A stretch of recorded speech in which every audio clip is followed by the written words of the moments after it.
Hello and welcome to the mighty return of the BNB Show. My name is Brandon Kane. This guy right here to my left, that's Seahawks Brendon Nelson, back in the house, making an epic return here back to the channel as we kick things back into play. The season hasn't started, Brendon, till BNB Show has started. How you doing, man?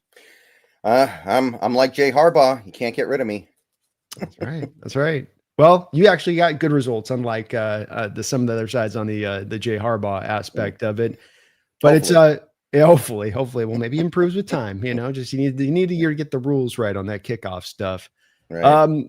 Well, we're back here after a couple months of a bit of a break, and we got through the thick of it of the draft and through free agency and kind of looking at the team. So we haven't had a chance to as much, Brendan, you and I, come in and put our heads together as far as really where you kind of think you're at now. Obviously, when things happen in the heat of the moment, you might think a certain way. Sometimes minds change, sometimes minds don't. When it comes to this off season in your outlook of things, and you enter in a training camp, in just general terms, where is your kind of head at with this team? Well, I think that overall, this should be a pretty good season. The schedule looks very, very reasonable. The way things have set up with this schedule are, I think, very clearly set up for a pretty good year. This is not a great division yet. I know some people are high on the Niners, but I think the Niners could be having a little bit of a transition year between their team that they had and the team that they will have going forward. Rams, I mean, there's a lot hanging on that Matt Stafford back that looks like it's about ready to already fall apart. And the Cardinals, who knows? So it's not a great division. It's not a really tough schedule. And the defense, this is the second year. And you mostly brought back all your starters from last year. There's maximum continuity on that side of the ball. So this should be a good year. And I think that was kind of my sentiment back last time we streamed. And it remains my sentiment now that the question that I have is this going to be a great season? That's a little bit harder for me to estimate on, because in order to have a great season, typically you've got to have something very special going on the offense. And it's a new offense, new coordinator, new quarterback. We got a bunch of new receivers, at least a couple new offensive linemen. Like that's going to be tough. That's going to be tough. So I'm still kind of in that place. I think this is going to be a good team. I think this team is going to win double-digit games this year. I'm just not convinced it's going to be a great season yet. Well, I think that's definitely fair. I feel like, too, though, you are intimating a little bit that there is a greatness potential, if you were in what you're saying there a little bit. Is that a fair to say within, even though you're not predicting it, that this is also to you not a team that has, little to no chance of getting into a contending status, or do you feel that way? I think the possibility is there. I think the possibility is there for a couple of different reasons. I'm not necessarily sold that it's going to happen because I have a lot of questions about this offense. And I think that in the modern NFL, it is hard to win with just an okay offense. And that's kind of where I'm aiming at things right now. But there's some upside here. There is some upside here. I can say that. There's upside that maybe there wasn't in previous years. You have some talent up front on the offensive line. Now, who knows if that talent will mean anything, but I think we have talent up front. So I'm going to be open-minded here. I'm going to give this team a chance to show me what they can do. And I'm going to have decently high expectations, but I don't know if I see a team that can actually make some kind of a championship run here. I think it's fair. There's definitely, when you have this much question, making that kind of prediction towards that possibility is a little bit harder, I think, to do. I think that there's a lot here to generally push you in a direction of feeling like it's possible, but definitely it comes down to, like you say, the offense and how good they can be, because I think we do believe the defense is going to be really good. Can this be a defense that's the best in the National Football League this year, Brendan? Does it have that kind of high upside to it? I ran a prediction series over the last couple of weeks. I ended up landing on, I think it'll be top 5, give or take. I think it'll be around that top 5. Top 1, I think, is a little bit, if you're talking about the best. I mean, if you're top 5, you're right there. You're right on the cusp of it. It's not really that far away, but I look at the defenses that people are expecting to be the best in the league. Teams like the Eagles, teams like maybe some people would say the Niners because they got Saleh back. Maybe a team like the Ravens, I guess, would be up there. I don't know if we have that star power yet. I don't know if we have the superstars that some of those teams have that get them over the edge. So I'm not going to go there. I'm not going to say best in the league, but I'm going to say they're up there. And I'm going to say they're good enough to win a championship with. Not to say that we will, but I think it's a championship-ready defense. Yeah, I'd say it's back around a little bit to your point on this. You've done, I agree with you really as far as the alignment on the defense goes. I think top 10 is the minimum kind of floor, and then upwards from there, they can kind of go anywhere they want if a few things really, develop. But, you and I probably equally have a lot of confidence when it comes to this defense and the special teams, but it does all come down in the modern era now. How far can that alone take you? And then you'll have functionality offensively, but there's the question mark of it. And then you go, well, what if the offense is just below mid? What if it's in the 20s overall? Well, how far can that particular team come together? And I think the double-digit wins probably pretty accurate on that. But with that also said, that type of team can also, if it can get into the playoffs, tends to play well in the playoffs at that time of the year. Mm-hmm. To me, the big question is, what is this team going to do at the end of close games? I think that's something that we kind of lose track of. So much of this league is, what does your team do at the end of close games when they're down 3 or they're down 4 and they have the ball and there are 2 minutes left, and all this other stuff with regards to your team kind of falls to the side, and it's up to your quarterback and your coordinator and your offensive line to go down and win the game. And the thing that I'm very interested in seeing this year is, the last couple of years, the Seahawks have done extremely well in those situations. And that's how this team has managed to put together a winning record, despite not really having that good of an offense or a defense collectively over the last 2 years, because you had the quarterback who could go win the game in that situation over and over again. You had, as odd as it is, even though you had not great play callers those 2 years, you had play callers that came through in those situations over and over again. Now you've got a new play caller, you've got a new quarterback, you've got new receivers. That, to me, was like the thing that was really keeping Seattle in a good place these last couple of years. That's why we weren't a 7 or 6 win team. We were great in those end of game situations offensively. So we're going to have to be great again to get up to that 12, 13 win projection that some people have. That's what it's going to take. And I'm going to have to see it a few times before I rule on whether or not that's what we have. Is there any chance maybe that you can build a model here where you're playing more from ahead than you have in these prior couple of years? Yeah, absolutely. And I expect that. Because I expect this defense to be better than it's been since Earl Thomas broke his leg against the Panthers in 2016. But unless you are a historically dominant team, you're still going to find yourself in that situation quite a bit over the course of a season. You can be as dominant as you want to be. This is the NFL. In the NFL, you are going to find yourself in that spot repeatedly, where the game comes down to which quarterback can execute better at the end of a close game, needing to go down and score to seal a win or get the win or push to overtime or whatever. And I think that this team can reduce the number of times that situation comes up, but I don't think it's going to completely go away. And I do think it's going to happen enough to make the difference between like a 9-win team and a 12-win team. I think that's definitely fair. I do think that there's a little bit baked into this that we got to kind of unpack on the being good in those 2-minute situations, those end of game situations, because some of it had to do with the inconsistency that existed prior to that point from you in an offensive standpoint. Some of it when Carroll was with the first 2 years in Gino and doing really well with this, you'd acknowledge this. You probably had a basic rule in place of not targeting the middle of the field. And then I think Carroll let that up in the 2-minute situations. And that's partly now you have defenses that are used to you not targeting the middle of the field. So they're stretching out to the numbers and to the sidelines. leaving out that opened up stuff now. And so now you have kind of free and easy yards to go and get, and you're able to look way better as an offense because you don't have the prior constraints on the top of you like you kind of did. And I do wonder if there's a little bit of that in place. On top of, I would just say, we haven't discussed it a lot, but this new kickoff rule is very impactful. And it's going to be very impactful to two different things.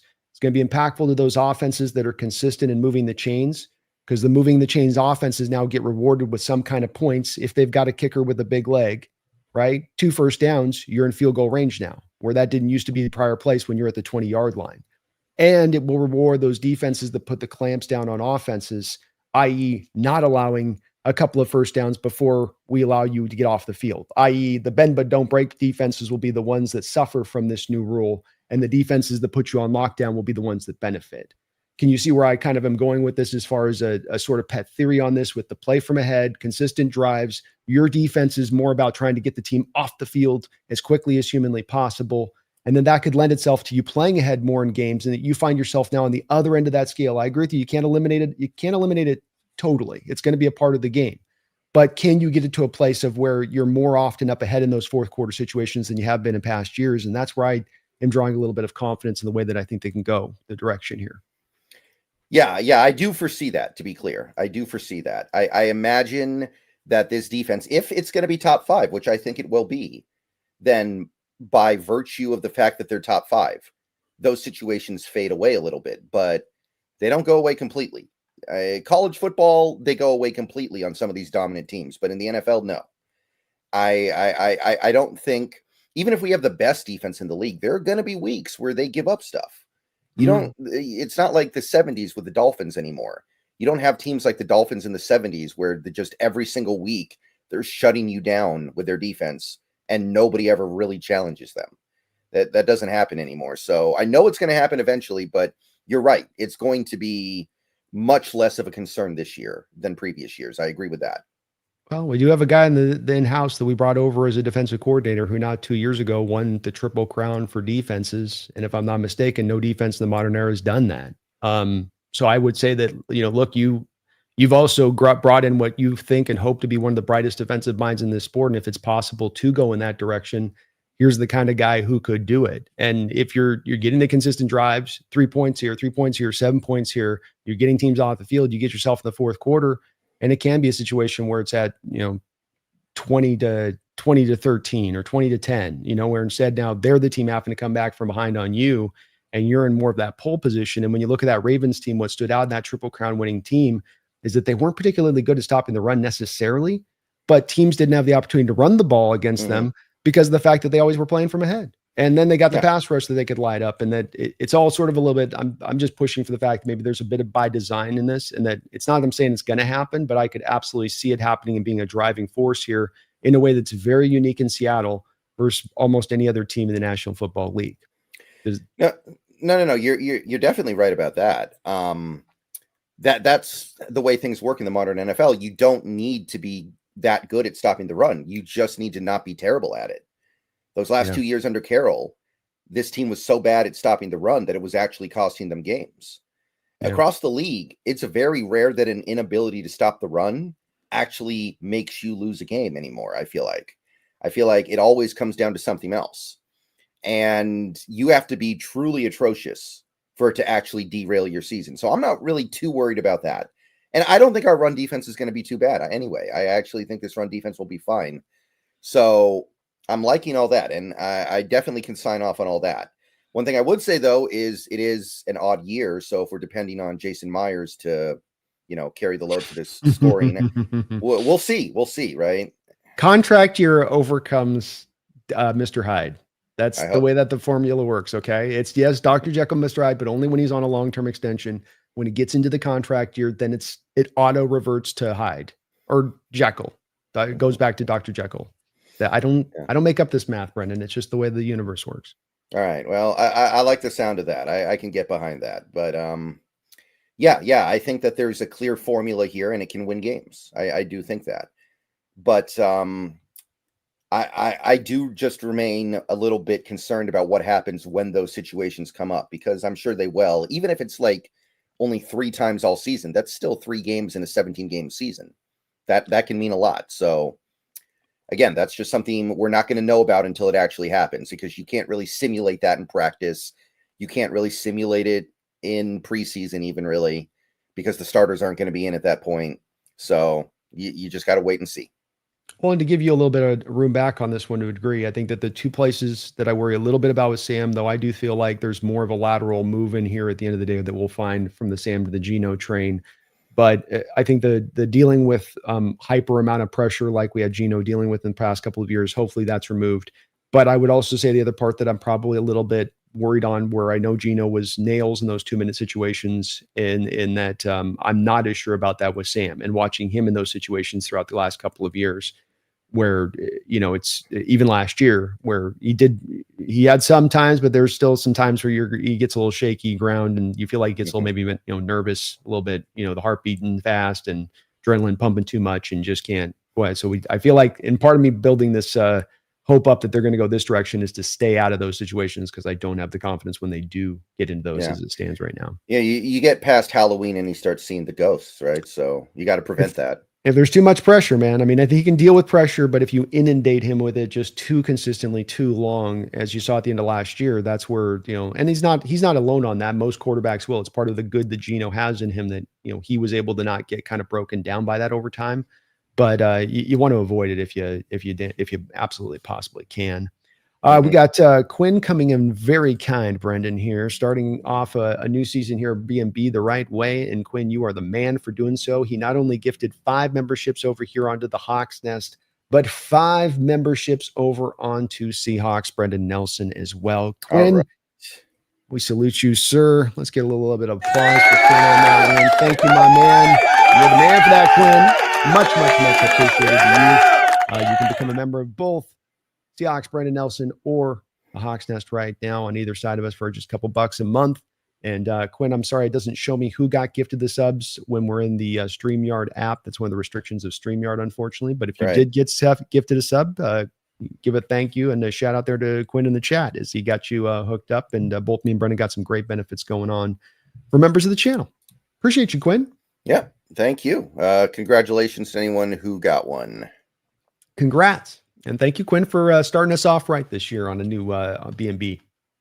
Appreciate you for that. Be calm, see clearly in the house. How you doing, Be Calm? He says, I'm just going to have high hopes. Be Calm wants a Super Bowl. Rest in peace, Paul Allen. We miss you. And thank you. And thanks, BNB. Been working. I'll see you guys soon. Oh, well, thank you so much. Very kind of you. Thank you. Be calm.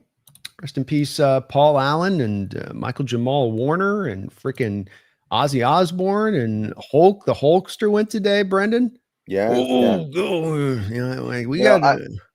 thought about, for the stream today, at some point I do the shirt thing, but the shirt's too nice, actually. I don't want to do it to this one. I thought about getting one of the old ones I have that I don't mind, but I was like, I don't want to get demonetized right before the season, right? Yeah, hypersexualized content. That's the dude on that. Yeah. But rest in peace to all of them. And I guess it does truly come in threes, Brendon. That's what they say with these celebrity passings, is they come in threes. They do. I'll be perfectly honest. I didn't watch the Cosby, so I didn't know who Malcolm Jamal Warner was. I had to look it up. The other two I certainly knew, but it does kind of make me wonder if there's another bigger one coming, because Malcolm Jamal Warner, I don't know. I guess if you were watching TV during that era, it probably meant a lot more to you, because I never watched it. Yeah, I mean, it was the Cosby Show, and it was Bill, and I'm older than you, so I definitely grew up a little bit more on it, and it was a staple on television. It was good television, back then. That was kind of a time with Cheers shows and stuff like that, where just the writing was so sharp and good on those shows and well acted, and he was just a part of it. It was Bill's show, but it's just a well done show that was on for a long period of time too. Man, that thing was on for quite a bit of time, but yeah. I don't think he did much else that I can remember from him. I know he did some work, but I didn't see him in a whole lot else out there. Yeah, I agree. But Be Calm, thank you, man. Appreciate you. I hope a Super Bowl season would be one hell of an amazing ride to start from this place of uncertainty, but a very talented team to get to a place like that. That'd be just tremendous, Yeah, and I'm not saying it can't happen. There's some stuff going on with this team that I think the rest of the football world is not yet seen. Like, you read these articles, you look at these ranking lists that these pundits have, they don't see it. But I think there's something they are missing here with how much continuity is going to mean to this defense. I think there's just a general laziness on the national perspective towards the Seattle Seahawks, unless we're a juggernaut. Do you feel that same way? I mean, it's just that unless they know for sure, like, well, they're definitely gonna, then it's always kind of like, I don't know what they got out there in Seattle. Yeah, kind of. It was a lot easier when we had a superstar quarterback, at least, right? When we had a quarterback that they all knew about. Or superstar players in general. Like, we don't have any players other than maybe Michael Dixon that people generally consider to be among the 5 best in their position. Yeah, I know now Big Cat is, but like ESPN and PFF both did lists of like interior defensive linemen this season or this offseason, and Big Cat was 6th on both lists. They had Jalen Carter over it. I'm like, Jalen Carter doesn't even play the run, really. Like, there's no way he's better than Big Cat right now.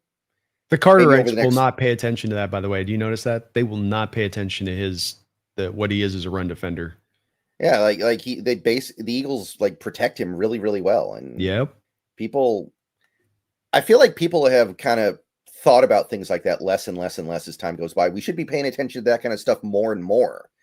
I think it's really reached like a fever pitch this offseason with the Jalen Hurts stuff, where nobody wants to acknowledge how easy his life is in Philly playing quarterback.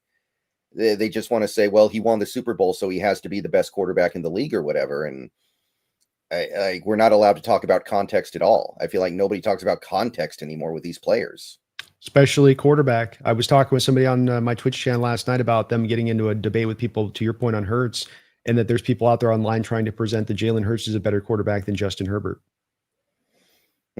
Yeah. And you know why that comes up, right? It's because he won a Super Bowl. Right. Yeah, 100%.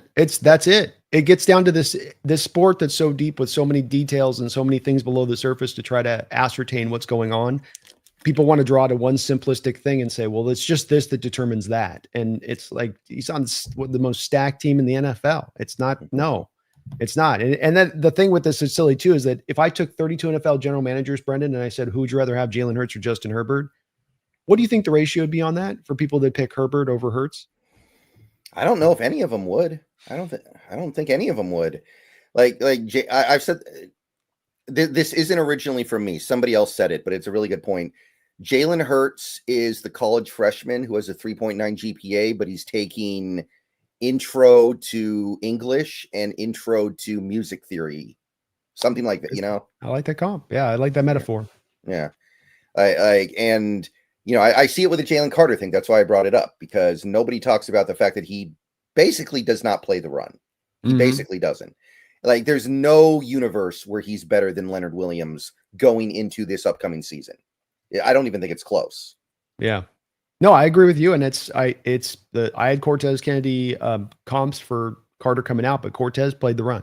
Cortez was a complete defender. And it's great what Carter does as being a game wrecker and pass rusher. That's all good. But you have to take the full allotment of a player into view of things. You can't just cherry pick the things you like about their game when there is the parts of their game that's on the downward side of it. You and I do it with the prospects we have to look at in the draft all the time and saying there's more to just this part of their game. There's also that, and you got to pay attention to everything. Right. I agree. Appreciate you though. Be calm. Have a good one out there, and don't work too hard out there, my man. Kevin Mullen with a $5 donation. Thank you for that, Kevin, as well. Says Kyle Shanahan came across to Grave of Snowmen. Turns out it's just a field of carrots. I've never heard that one before. Grave of Snowmen, so they melted. I hadn't heard that one before, Kevin. Yeah. That's a new one there. So Grave of Snowmen, turns out it's just a field of carrots. Can we still run 14 personnel? BR Camp Focus. Love the show. Well, 14 would be what? That would be like four tight ends. Yeah, four tight ends. Is that legal? You'd line the tight end as in a wide X. The one wide receiver would become a tight end, and he'd be an X receiver on the line of scrimmage. Then you go 2 in line, and you have 1 H back. Brandon's not liking it, Kevin. Brandon's not big on the 14. Well, nobody would see it coming.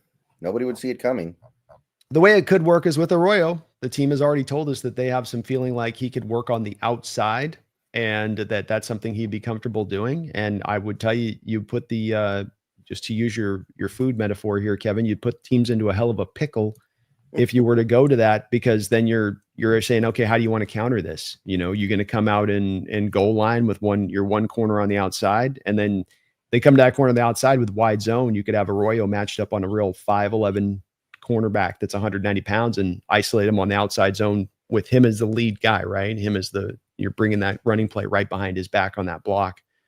So it's possible, man, Kevin. The dream's alive. The dream is alive. I'll tell you that. And they've said if the team hadn't told you they were going to.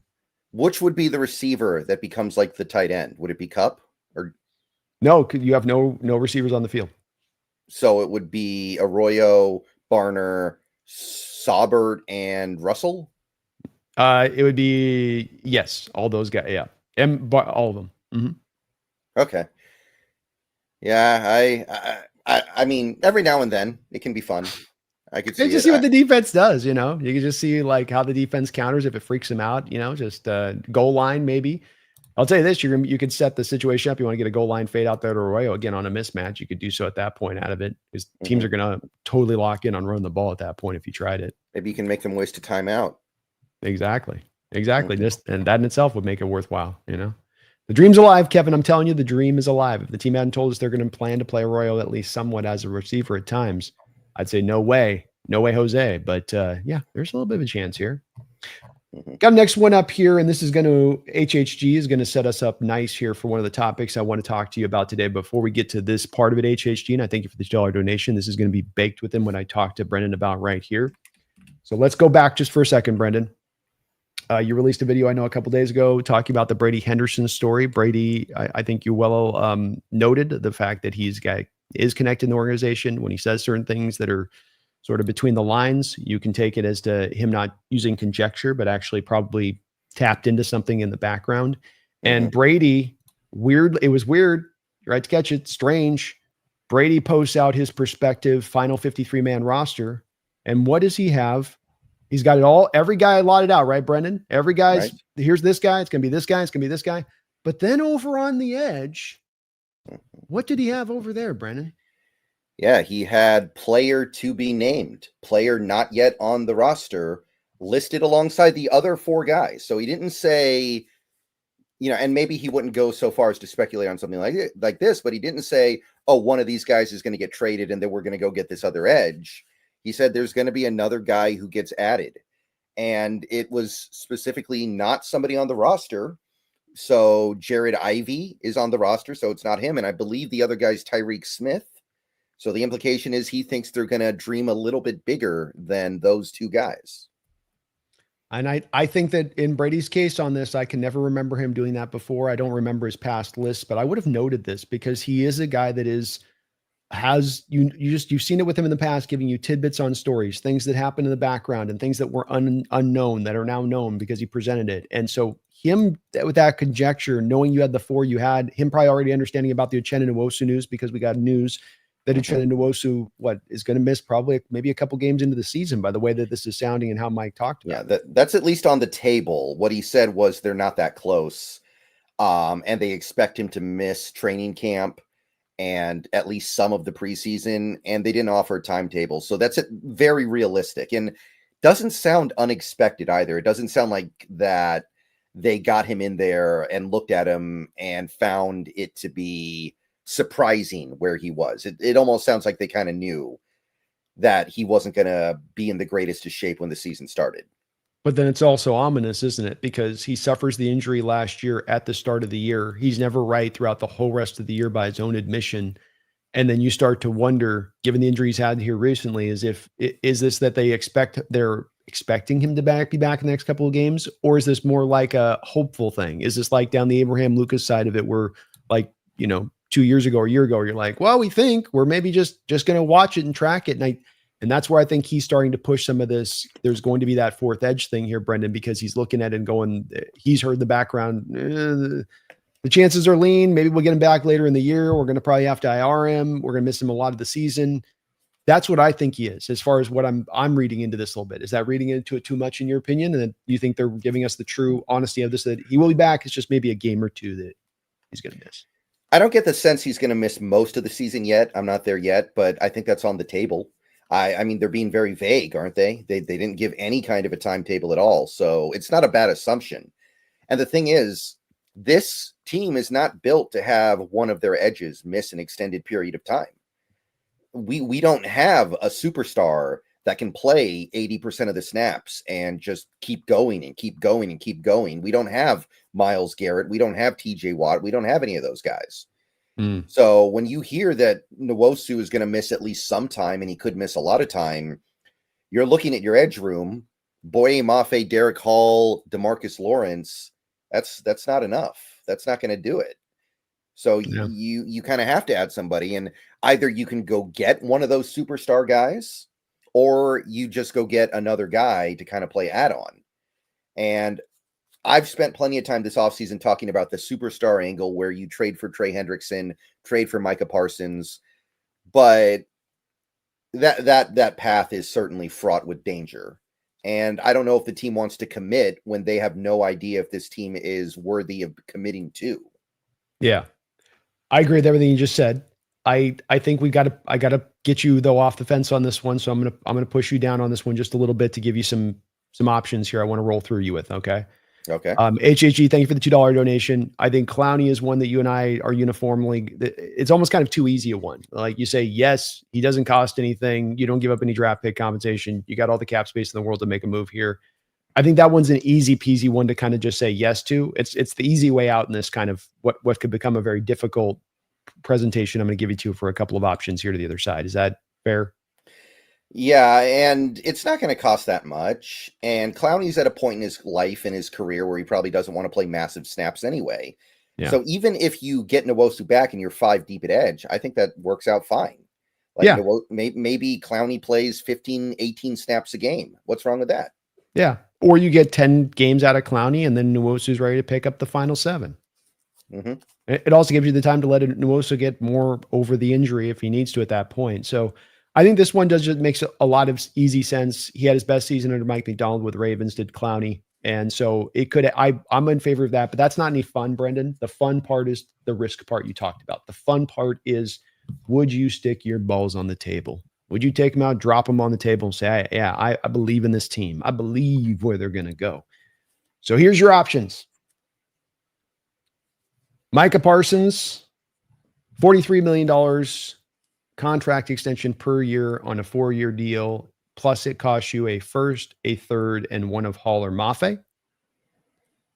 Or Trey Hendrickson plus a third at $36 million per season plus Hall or Mafe.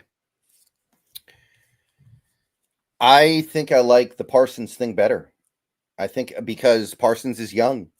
You're not going all in for just this one season with Parsons. Like with Parsons, you can think he'll be great for you for the next 5-6 years.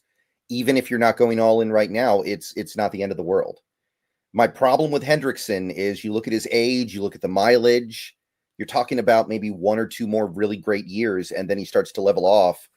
So what you're basically saying by doing that is you are all in for right now. And I don't know if I want to do that. Okay, then third other option just to ask on this one is a 2nd and 3rd rounder for Shamar Stewart.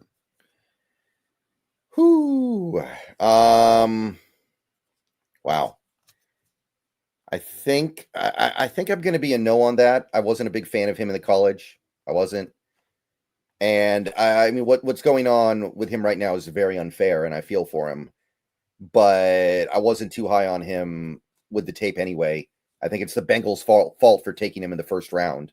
Like, I don't really know what else I can say about that, but I'm not a big fan. Okay.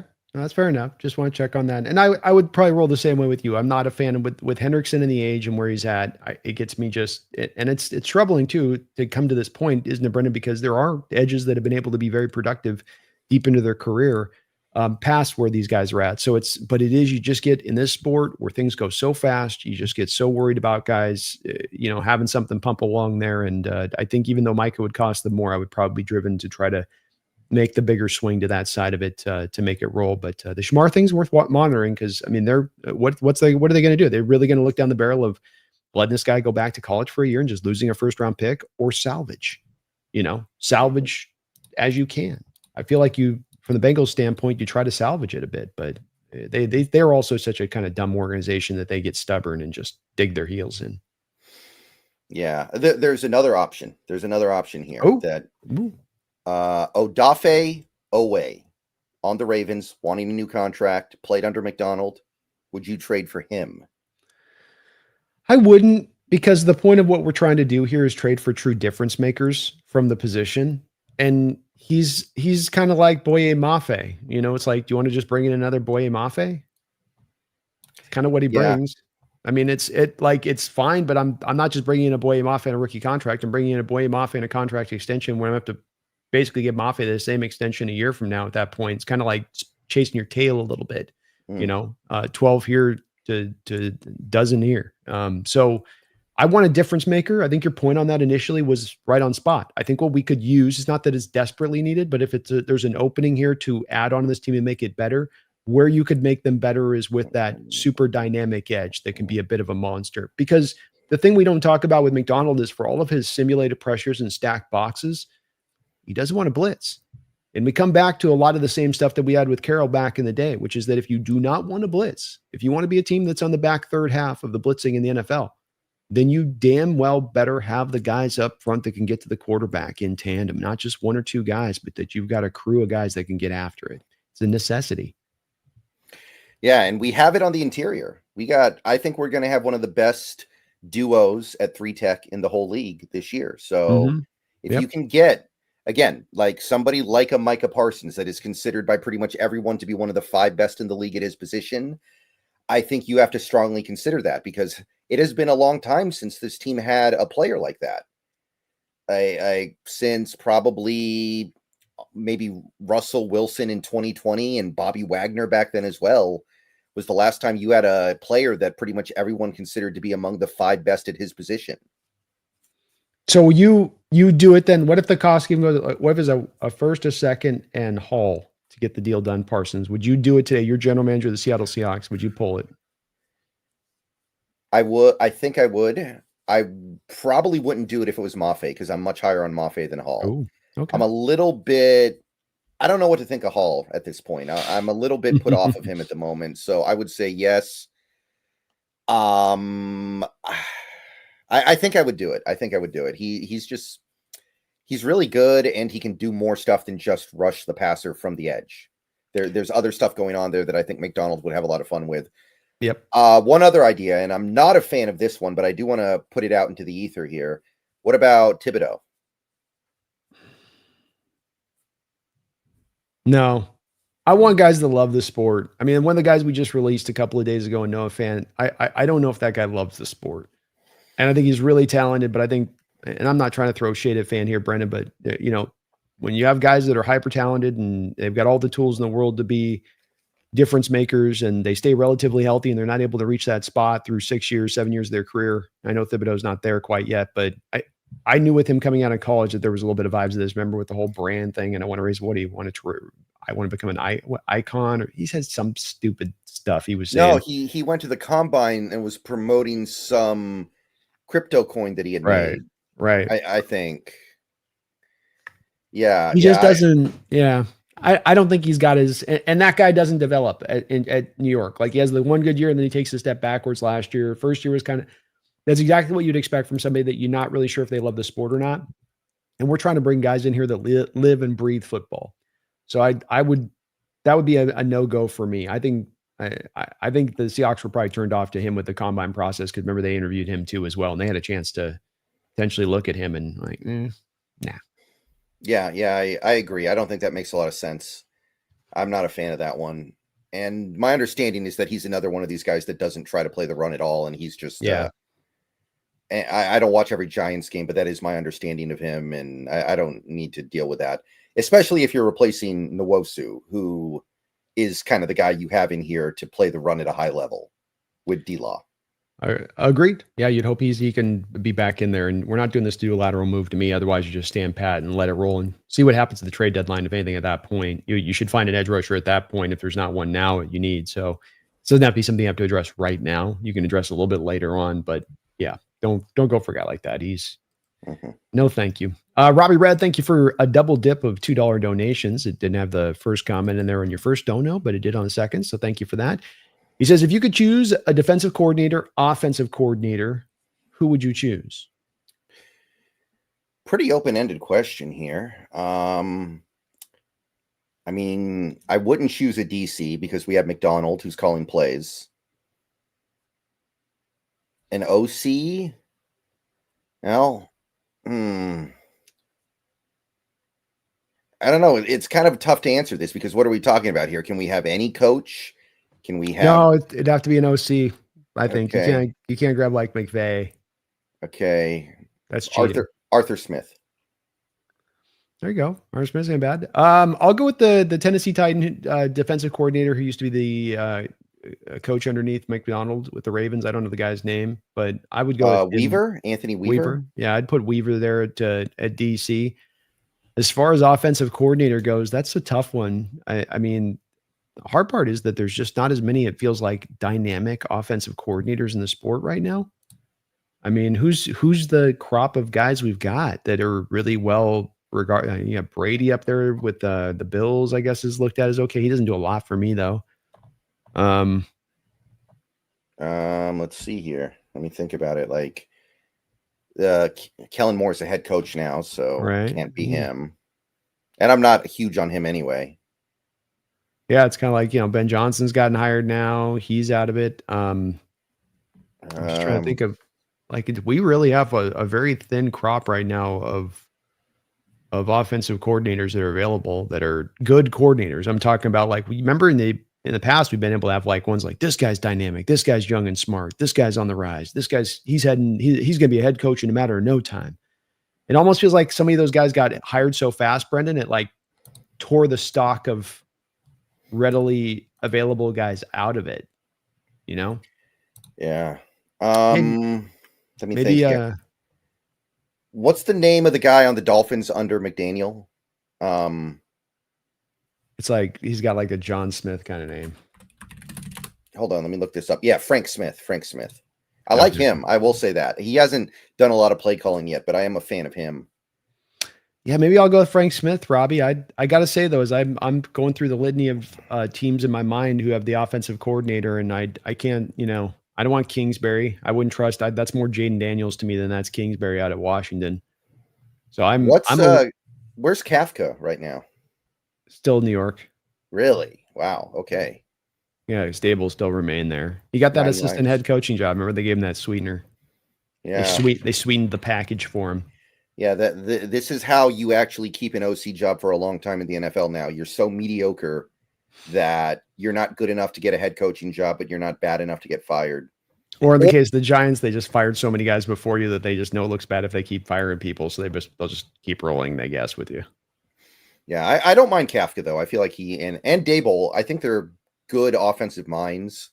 I don't know if Dable's a good coach, but I think he's a good offensive mind. He'd be a coordinator. There's plenty of coaches I'd be like, I don't want you as a head coach, but I'm certainly, Mike McDaniel, I don't know if he's going to get another head coaching job next, and I take him as an OC with what he does too. So there's a lot of those guys. That's why I'm thinking that, like, what's happened is we've had so many offensive coaches hired and then so many young OCs that have barely got their, feet wet that, of course, there's that wonder kid in Minnesota that we were looking at as an OC. Oh, like the 23-year-old kid or something. Yeah, Grant Udinzik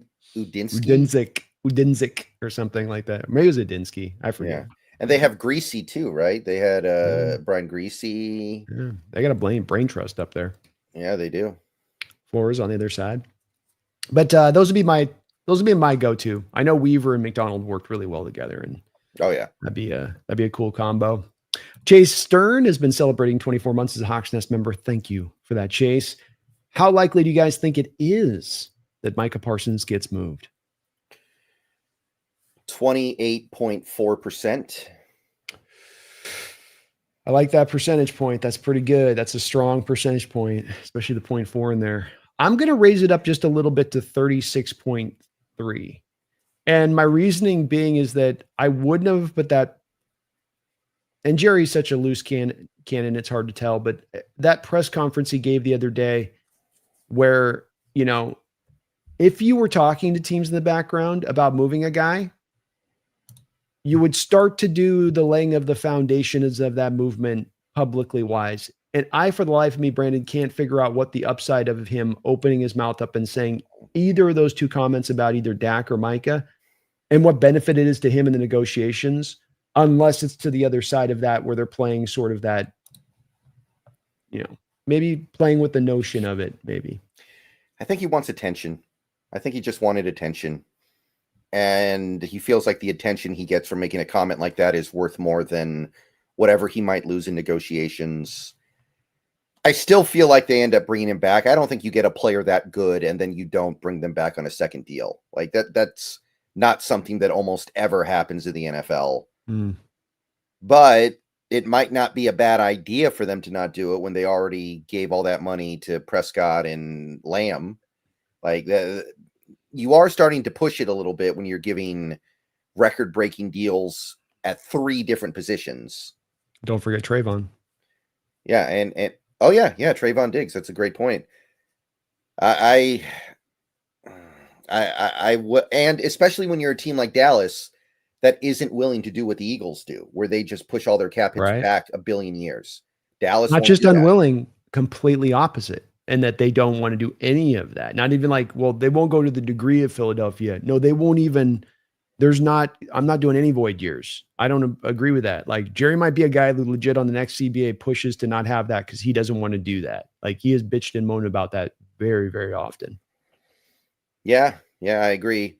And maybe it is getting a little bit out of hand, but it's a weapon that you can use right now. And I applaud the teams that do it. And Dallas is a team that refuses to do it at all. So maybe their thinking is we literally can't. Like he could be the greatest player of all time. We cannot sign him. We don't have the choice. We have to trade him. I could see it. I still think it's more likely than not they get something done. I agree with you. And then that's why I wouldn't go over that 50% mark. But I do think that there's a part of them that looks at this, even from Jerry's urgent standpoint of, I don't know how long I'm going to live. I only got another year. I got 6 months. We got to get the championship, 6 months. Maybe he doesn't look at it this way, though, for this one time, because he looks within his own division. And he says, I got the world champions at the top. I got Philadelphia right behind them. And then we're sitting firmly third as we're walking into this thing, even if we feel super confident about our stuff. And now we're going to sign another big contract to more further ingrain ourselves kind of into the purgatory status of that third place. I mean, I'm signing Micah for the opportunity to be a third place team. Maybe that Steven Jones or something kind of kicks loose with them. They're like, look, Mike is great. Yes, we normally did this. It hasn't worked. We haven't been in the Super Bowl in 30 years. We got to do something different here. And maybe I'm being hopeful with it, but I just walked through their process going, what are you guys doing there? Like, what is the plan here for you guys? Okay, you sign him. Now you're rooted where you're rooted. Now your cap situation is going where it's going. You're going to be that middle of the road team you've been for this past basically 30 years. Maybe I'm thinking they're going to grow a brain all of a sudden down there in Dallas, Brendan, but don't you see it the same way where they're just kind of stuck in this spot? I kind of feel like they are. They've got nothing for Dak to throw to except for CD. They've got the worst running backs in the league. Like he's working with one good receiver, and that's he's got right Pickens. Now. Pickens too. Oh yeah, Pickens. Okay, I guess Pickens is good. I'm not huge on him, but he's pretty good. Like I said, they have the worst running backs in football. Like literally every time somebody does a ranking list, Dallas is at the bottom every time. Yeah. And I mean, they lost D-Law now, and D-Law was a great player for them. Like, don't get it twisted. He got hurt last year and they suffered for it. They don't have that anymore. They kept Osa. That's good. But there isn't a ton else on that defense I really like all that much other than Parsons and Osa. Same. That's kind of about it. I remember they lost Armstrong too to Washington 2 years ago in free agency. Another guy was just a capable rotational rusher in that crew there for them.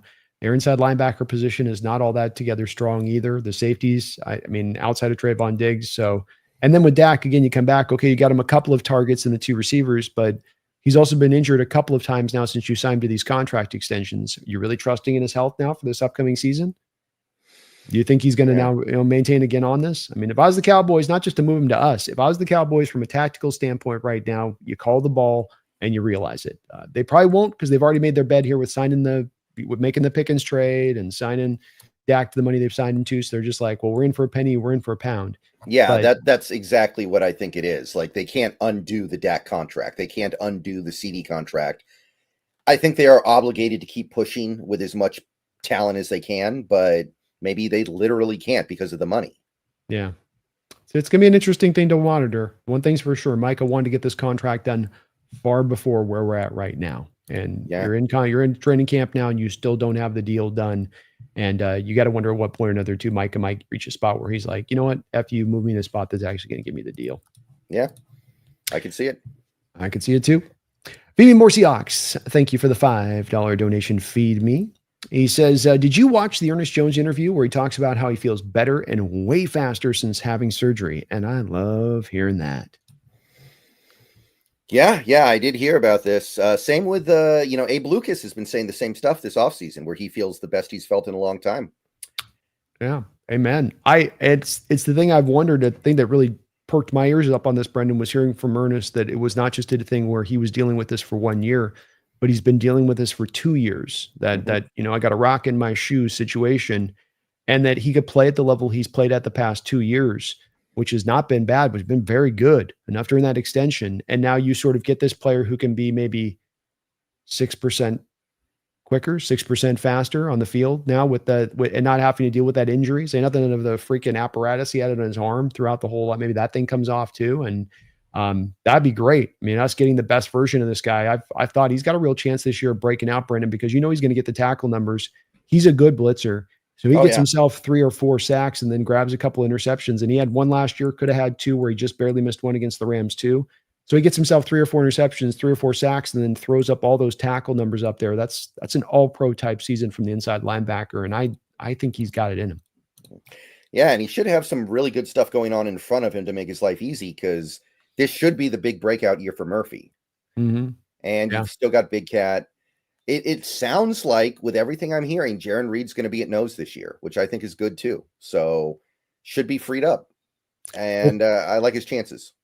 Hopefully that Jaron thing holds, man. Let Byron hunt. And that's what I was hearing too. You heard with Byron saying, I'm going to rush the passer more and 3 tech. And they kind of understand it sounds like. So by and large, I hope so. Because obviously with Hankins coming back, you don't have a lot there, one nose tackle otherwise. And so that pull's going to be right there like it was last year to maybe slide him on over there, like don't do it. Yeah. People were saying that Reed looks a little bit bigger coming into camp this year. I don't know. I mean, I kind of wish it was like jockeys in horse racing where they have to weigh themselves every week. I'd like to know what he weighs right now.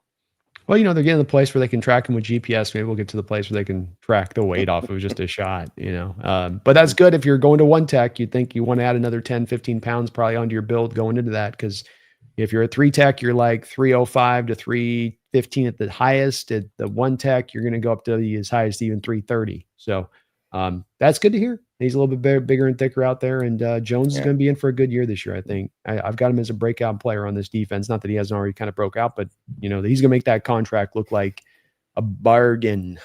Yeah.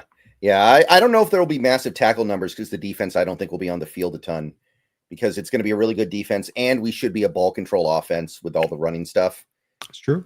And you got Tyrese Knight there. Yeah, usually the tackle leaders in the NFL tend to be on the teams that are bad, because the defense is always playing. Yeah, that's true. That's very true. That's a good point. Very good point. Mm-hmm. So it's good to hear, Phoebe. Just one more bit of optimism here for this upcoming training camp is that maybe we get the best version of Ernest Jones ever, as he is still in his mid-20s, still just in his prime for a player. Seth K. Aloha, thank you for the $5 donation, Seth. I appreciate you for that, man.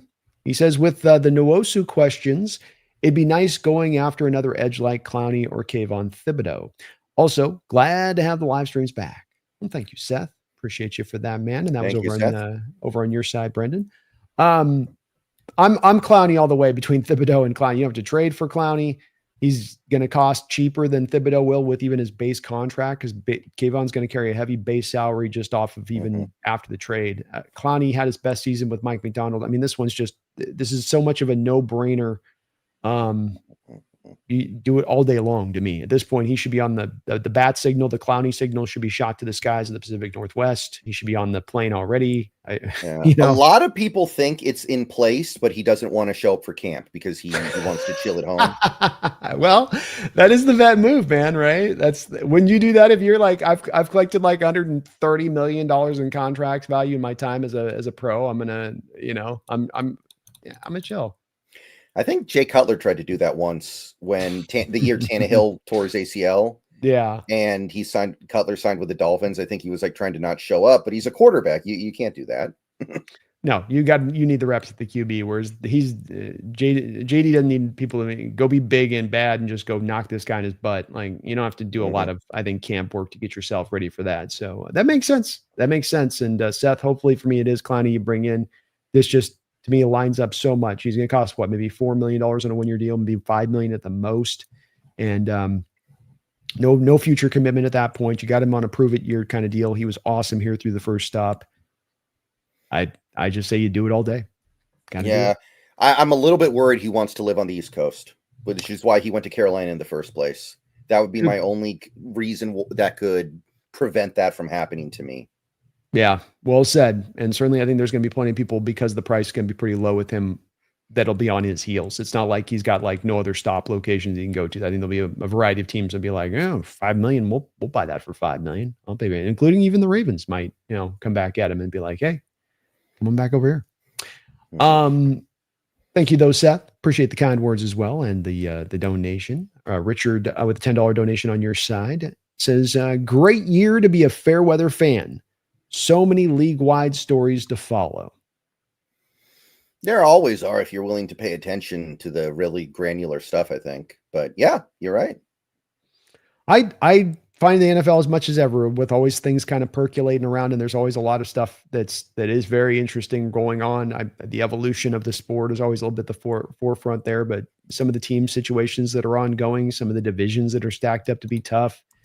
Yeah, it's going to be a fun year. This isn't going to be a boring NFL season. We got good quarterback play. We're not going to have to suffer from that. Is the running game, to me, one of the biggest things is, are we just going to see more of this trend that we've seen in recent years of the running game coming more to the forefront? More rushers with 300 touches for the season. Does passing offense continue to trend downward a little bit with the cover 2 shell stuff?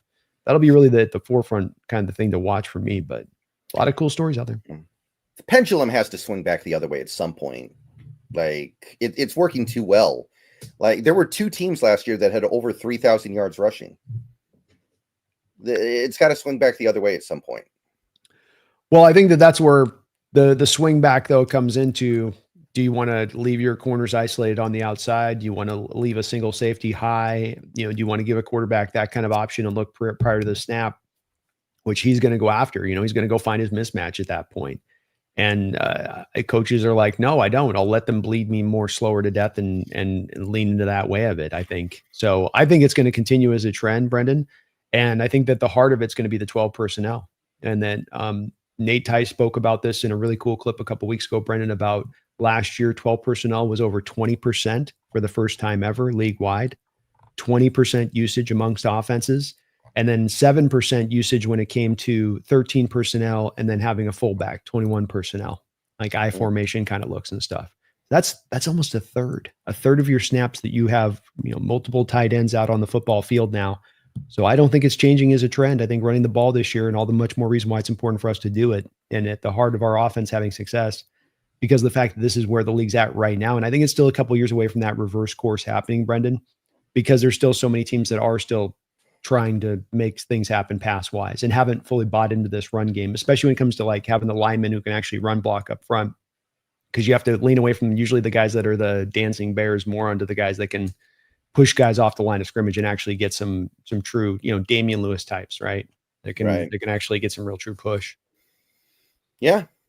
I'm just waiting for it to swing the other way because I know that it will. Maybe it won't happen this year, but it's going to happen eventually. Eventually, teams aren't going to let it happen anymore.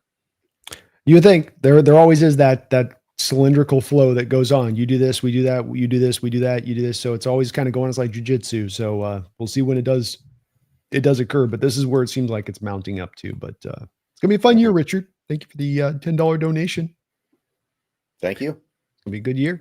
And fair weather fans, yeah, probably a good year for us, especially for the team winning. I prefer to call them sports atheists. There we go. They don't have a team; they just watch the sport. It's more of a neutral. Yeah, that's a more of a neutral term. I like that. Not as much of a negative connotation to it. Right. HHG, thank you for the $2 donation. HHG, 4 tight ends for the game winner in the Super Bowl. That'd be pretty pimp. How about a double reverse off of a 4 tight end look, HHG? Who throws the ball? Because it would be like the Philly special, right? It would be a Philly special. With, yeah. It's got to be Arroyo. I think Arroyo's got a better arm than Barner. Barner's like robotic, I bet, when he tries to throw it. I bet Arroyo's got a free and easy release, and I bet Barner's got a little bit of a clunky. It takes a little bit of time for that elevator to get all the way off. Or is it Milroe lining up at tight end? That would be pretty pim too. Throwing back to Sam Darnold. Ooh, so double tight end reverse, back Milroe the second tight end, back to Darnold in the back of the end zone on a modified Philly special. Darnold would drop it. Let's be real. Be one of those slow floaters in the air where he's just looking there forever. Yeah. You got to throw it to like Abe Lucas or something. Oh yeah, that'd be cool too. I bet Abe's got some big old mitts for hands. I bet he wouldn't let that thing drop.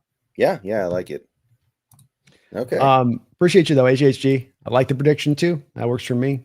Y2K, can I with the $2 donation says, can I get a quarterback breakdown on Riley Leonard? He's like Jalen Hurts, but he doesn't have the 9 route throws, I guess. That's kind of how I feel about him. I think it's pretty accurate. I mean, the legs thing, like Hurts, he's got the real, not just legs where it's elusive and he can run around out there, but he's got the tough legs where I can fight through contact and shake off a tackler and still get you some more yards, and very tough and can take hits and stand in there. He's got a pretty lively arm, but it is very inaccurate across the board. Say nothing of not just the 9 routes. Pretty much any throw in the book is going to be a little bit touch and go with him.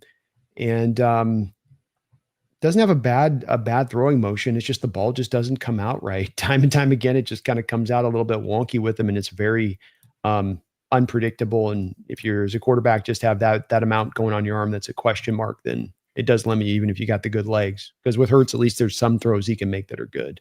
Yeah, he can throw the 9 route. He can keep the defense honest with that, and that's a big deal for him. Yeah, it allows, because the legs aspect, or kind of like his short yardage throw stuff, basically, you can always go to his legs and scramble for 6, 7, 8 yards. He's got the big yard, the deep routes if the teams want to go that single high safety, and he gets the single matchups like I just talked about. That's why they can't just make that transition back to stopping the run, Brendan, is there's so many receivers that are so dynamic now with one-on-one opportunities. Like, you're going to give DK Metcalf a one-on-one with your cornerback on the outside, no safety help over the top.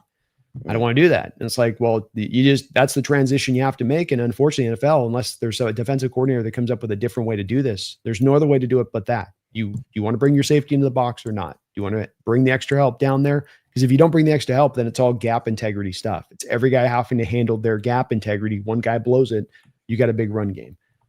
First, when you get the safety down there, you have the extra man, right, Brendan? Like, you have the extra unblocked guy that can kind of float around and go find the ball carrier quicker. Right.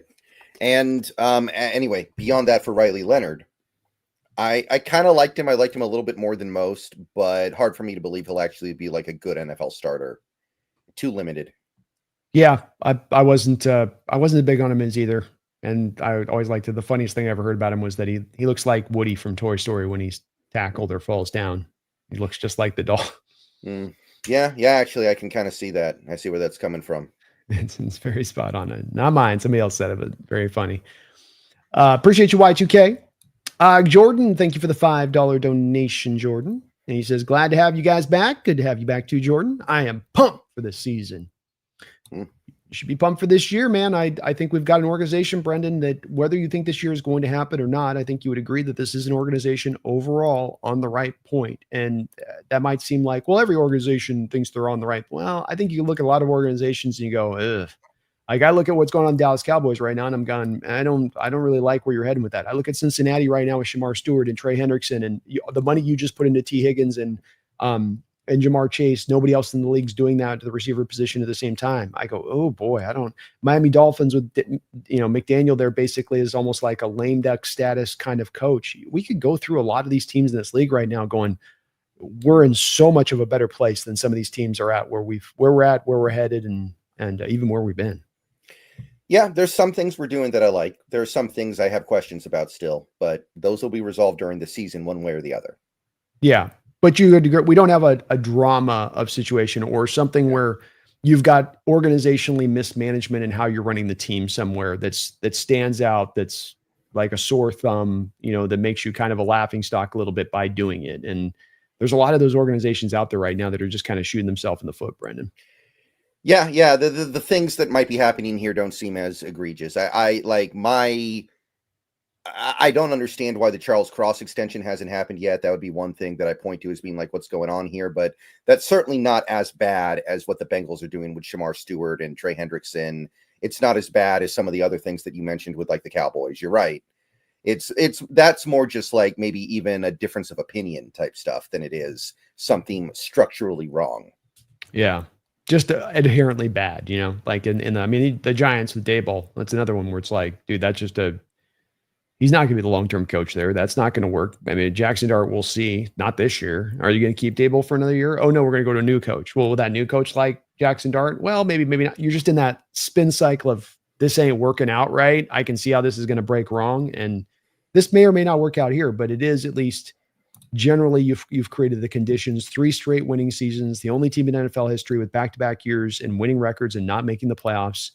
You put yourself, I think, in a position to take the step forward. Where you will or not, we'll see, but you've put yourself at least in a position to do so. Sure. Upo over on your side with a $10 donation says, shout out to Dugar for half pressing McDonald on Fant. Tired of our local media being too friendly with the regimes. This defense ain't Philly or New York media, but I love the Seattle vibe anyway. This definitely isn't Philly or New York media, but I love it. Right. I saw the Dugar thing. I commented in a video I made the other day. I didn't see it. Can you? Yeah. What was it? Basically, Dugar asked about Fant, like why was he? What happened with Fant? McDonald kind of sounded like he didn't really want to talk about it. I think the exact exchange was something like Dugar asks what happened with Fant, and then McDonald basically repeats the question back. What happened with Fant? Where you put the emphasis on a different word. He's like, what happened with Fant? And then Dugar asked, why do you release him now? And then McDonald said, we didn't release him now. We released him a couple days ago, which to me just sounds like somebody that wants to avoid talking about it. Yeah. And then Dugar asks why, and McDonald responds, I'm not going to get into that. There were a few different reasons. He sounded like he was not happy having to talk about it, basically. Yeah. And I understand where Mike's coming from. I will say as well, I agree with you, Upo. I'd like to see the Seattle media be able to press a little bit more feet to the fire at times. And it's good to see Dugar doing that. And hopefully that's more of that, when the opportunities arise for that to happen, that they actually, do it. I do say that I've been on a little bit of a text chain with other people that are, some other content creators out there in the Seahawks fandom, and that, getting, for instance, credentials with the team, and that they're very protective on things. There's definitely a narrative thing from the Seattle Seahawks standpoint with how they deal with media and how they want the media to act, which is part of what might be why you don't have more media members being more pressing and being more like a Philly market or New York market, because they've said, okay, you want your access, you ain't going to have your access if you're at that way. I would not be surprised, at least, if the Seattle organization's that way, to be honest with you. And it sucks. It sucks because the media members letting them get away with kind of holding that over their head in that way, which restricts them in doing their job properly, in my opinion. But the fan thing comes down to this, and that is that you didn't know if Arroyo's health was going to be maintained. He was injured literally through the training process at the Senior Bowl. So you didn't want him to come into camp and be half broken, and then you had no other option to go to in camp.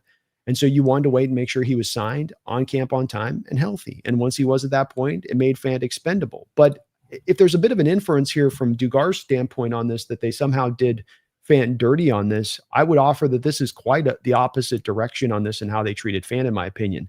Because they could have, if they want to be cold blood about this, hold him through 3 weeks of camp when all the NFL teams drain out the last of their cap space for upcoming season on other players and stuff, extensions, and then you release him at that point with no options and nowhere to go. You released him at the start of training camp so that he had 32 teams that could give him a look right now, and he comes in for a full training camp for them, making him more attractive to other teams out there. To me, they did him a solid in this case, especially with the contract they gave him last year in the first place on the 2-year deal. So I don't think that this is a cold-blooded thing, Brendon. Yeah. Some people are kind of painting it like that. I didn't really understand why. A lot of people seem to think that I guess it's not conventional for the Seahawks to release players during this time of the year, but it's also conventional for us to have Pete Carroll as the head coach slash what was he, director of player personnel, vice president, whatever it was. So things are going to be a little bit different now. Like one thing that people have pointed out is that McDonald is letting players and coaches fail fast. Like, look how quickly we got Jerome Baker out of here. Look how quickly we got Tyrell Dodson out of here, or Ryan Grubb. Right? These guys got 1 season or less, and then he just gets them out of here. And Pete usually didn't do things like that. Like, let's not forget that guys like L.J. Collier and D. Eskridge were allowed to be here for the entirety of their rookie deal. Yeah. Well, and you mentioned 2 guys that it really wasn't always working in our favor to hold on to guys for too long. I'd offer it almost, if you had 10 times it happened, 9 out of 10 times it wasn't smart for us to do that. When it's smarter just to cut bait, move on, save your money, go to a different direction of things. So this is the NFL, and it's not baseball, it's not basketball, it's not other sports, and people can bemoan it as much as they want. There's not a way to really change this nature of this beast by the way guys get injured and short careers. This is just the way it rolls. And to me, that's where you can't take it personally or go into this thing of teams doing it dirty. Seattle Seahawks organization has been one of the more player-friendly teams in the NFL in this way for well over 15 years since Paul Allen's owned the team. I just think that there's teams and organizations you can go after in this point, like a Cincinnati team that won't even give their first-round pick a contract because they want to put a prison stipulation in there.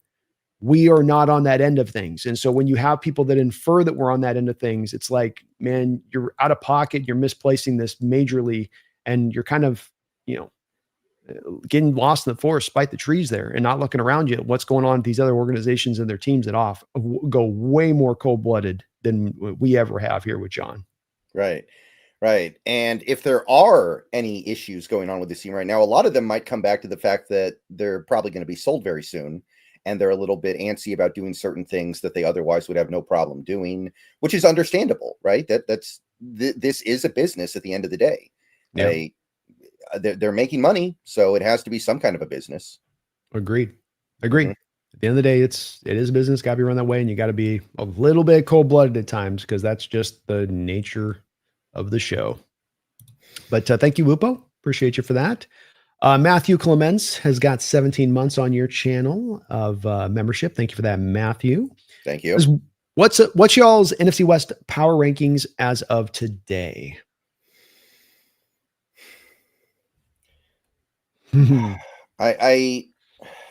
God, that's hard. I feel like, I guess the Rams would be number 1 for me right now. I guess. Then Seattle, then San Fran, then Arizona. I guess that would probably be mine. I know like a lot of people are really high on San Fran. Their defense is too young. Well, the vibes are, again, we're coming into a year where the vibes coming into training camp have been a little bit still it's not full shades of last year, but you've got Parasol injured again coming into camp. Juwan Jennings squawking about his contract extension that he wants. That's another part of this too, is just like, I get a feeling with them. I don't know. I'm the same place you are basically with this, where I do get torn between San Fran at 2 and Seattle at 2. But I just think that it's hard here with this. Both the Rams and the Niners are so top heavy too. It's just they lose 1 or 2 guys at just key positions, and they are such a different ball club. And I don't think that we're the same way. I don't think that we lose a Kenneth Walker and a Cooper Kupp, and then there's just no chance we can do anything on the season at that point, where I can go to any of those 2 teams and grab kind of 2 of their big guys at the top there. And if you take them out and you remove them, it's like that team looks so different. And that just, wherever position you want to rank them, Matthew, I'm saying with Niners and with the Rams, to me, it's thin. it's a little bit where I can easily see either of those two teams bounce down the bottom division with just a couple of bad injuries at real key spots.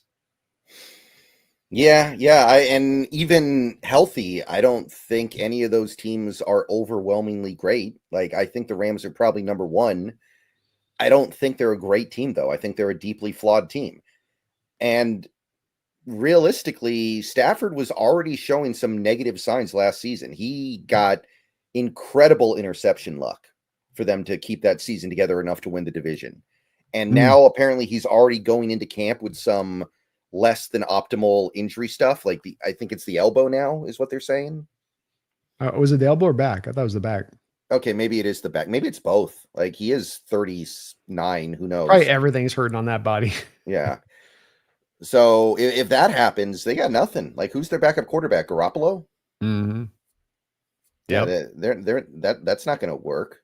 Yeah, they're dead in the water if Garoppolo's out there rocking 24/7. And I agree. That's where it's with Stafford. He's had back injuries in the past, and he's had a lot of injuries in the past. There's a lot of mileage on that car. And, when the end hits for these guys, we know, Brendan, with these older quarterbacks, and that end comes, the gates come down like a castle, man. I mean, they drop on you. It's not just a usually like subtle little decline. It's that suddenly overnight you just look like Grandpa Stafford.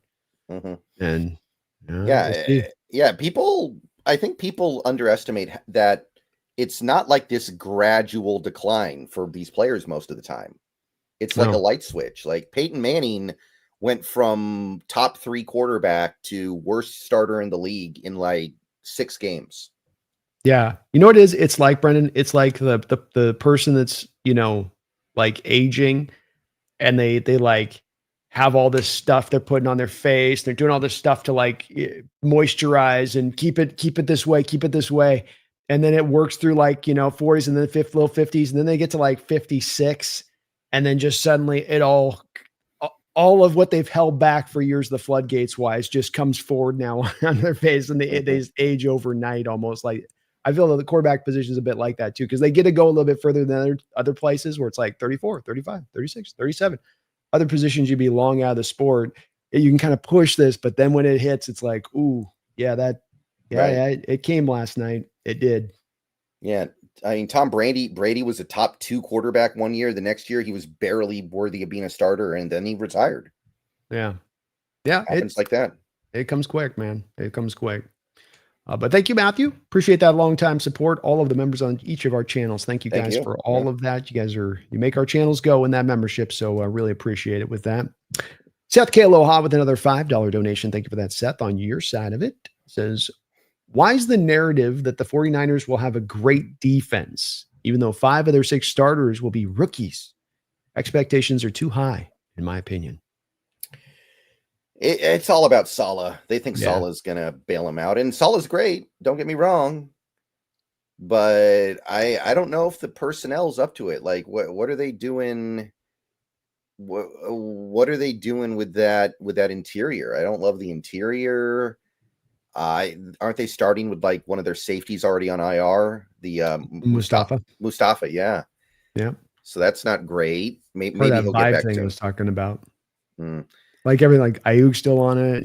He's still it's like that. Everything's coming into camp kind of a little wonked for them. Yeah. Fred Warner's not as old as I thought. I actually looked it up recently. I thought he was a lot older than that. I feel like he's been in the league forever. He's still playing at a high level, still probably the best inside linebacker in the sport. And hell, I think last year he played with a fracture in his foot or something like that through most of the season. But D Winters, as decent as he's played filling in, he would have been there in there 24/7 last year if he was a great replacement for Dre Greenlaw, rather than them rocking Devontae Campbell out there for as much as they did. He's a big downward bump from Greenlaw. Hufanga's out as well, so they don't have him to call upon like they've had in the past. He went to Denver too. And look, they drafted heavy. I love Michael Williams, and I think, it hurt today listening to Trent Williams talking in his press conference, Brendan, about how hard Michael Williams is to deal with just how long and big he is.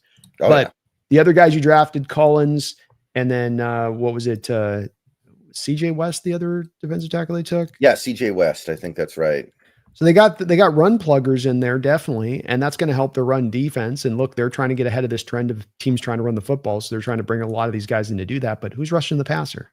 Bosa and Bosa and Michael Williams, probably, right? That's you just have to hope he learns quick because he's got to learn pretty fast, right? Yeah, he's got to learn pretty quick because he didn't show it in college, and I got to hope for him to do it long term. But typically, raw edge rushers, Brendon, don't typically walk into NFL, even if they're kind of freakish, and go generate sack production, pressure production right out the jump. Those are the guys that take a little bit of time to find their footing.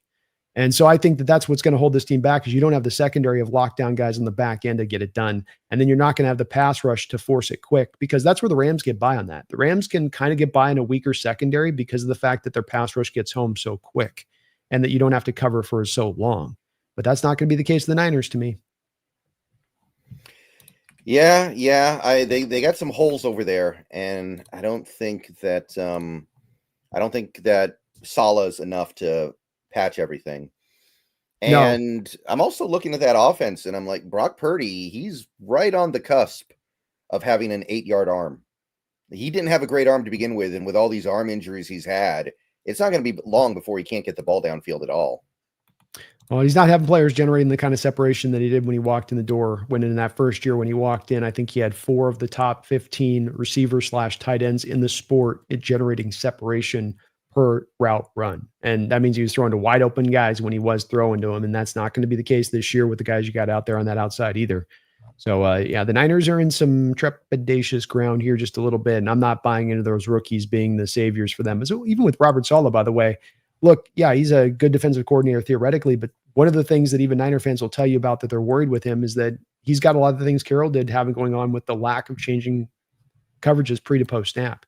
And you get in the wide 9, and look, the run stoppers are great, but if you're going to rock that wide 9 with this age of now more teams willing to go into the power runs and go downhill on you in the A and the B gaps, you widen those things out. I mean, there's the susceptibility that still does exist in this defense. Those 2 susceptibility points being the wide and the coverage and the lack of changes on the back end there, where again, you can get after him a little bit. We'll see if Saleh is as effective now as he was prior. Again, that stuff changing and being cylindrical. And we may come to find with Saleh that, some of what he was at his best at prior can't be as effective now. Not to mention, Brendon, what was their defensive line like before in his prior stop?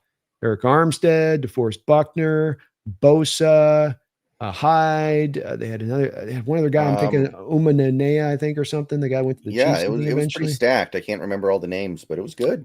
They had a defensive line to get after it. So we'll see on that one, man. I'm with you, Seth. I'm not really fully buying into it either on that side. And again, one more injury or something. Say not the Purdy, but you lose a Kittle and a Warner. What's the record, Brendon? If I just knock out Kittle and Warner and I tell you, well, everyone else will be pretty healthy. Ayuk will come back week 6. What's their record? No Kittle, no Warner. 6-11, 5-12. No Trent Williams, no DeMondre Lenore. On top or just a different, just as separate, just using that to just take out the 2 legs, keep the other 2 guys in. That's probably about the same. See what I mean on that? So you're kind of like maybe go 7 there, but yeah. Maybe 7, but there's the same kind of point that it's the same thing where it's just 2 of those main guys that you have set up on that team, and you're out. We lose a Leonard Williams and we lose a Woolen. We're not out. Yeah, it's going to be harder. Yeah, we ain't going to be in as good a spot, but we're not out. And I think with the Rams and Niners, they're out if they lose 2 of those major guys. Puka Nacua and Jared Verse. What does their season look like? Yeah. That might be like a 4-win team. See what I mean? So you're with me on this. Like it's not, I mean, it's just 2 guys, but I can kick out 2 of the key legs, and it's like, Devontae Adams and, Alaric Jackson, your left tackle with Stafford back there. Now you don't have your left tackle and Stafford back there at 30, whatever years old he is. Again, I'm maybe 6 wins. You're down really quickly there just then. And football's like that. Even someone like Akella Witherspoon. Yep. Yep. Exactly. I mean, he's their number one. They're right. And they don't got Ramsey in there now. So they have to have him running, Right. They're hoping the Slim Reaper can be the guy opposite him. And by the way, that Rams secondary, those Ram cornerbacks, if Slim Reaper's out there on the other side and he's out there on the other end, like they are not going to tackle. That is not will not be a secondary that tackles for their life if they're rocking those 2 guys on the outside at the same time. It's a great point. I'm running wide. I'm running wide zone all day long, Brennan, all day. And I'm coming down, I'm bringing my receiver down, I'm pinning the defensive end, and I'm going to just leave that mother effer out in space up against Walker one-on-one all day long. That's what I'm going to do. Just pin down with the receiver and then run him out there in the edge. Historically, the Niners always beat the Rams. So what you're saying is that should continue if they keep running their outside zone.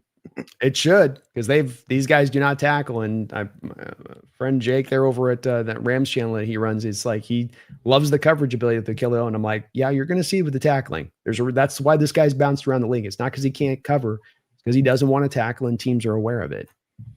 Yeah, I mean, well, we got Reek Woolen, who I think is a lot better than Akella Witherspoon. I would agree with that. And look at what Woolen. Look at what Shanahan did to Woolen a couple years ago. Actually got him on the bench because he kept making him tackle and he couldn't do it.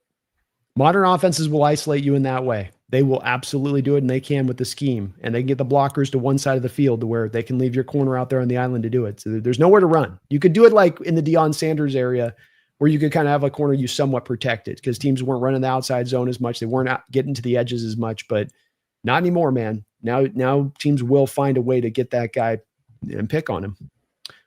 Michael Bicknell, thank you for the $5 donation, Michael. Says Kupp should be productive and healthy this season. Rams used him like Niners used McCaffrey.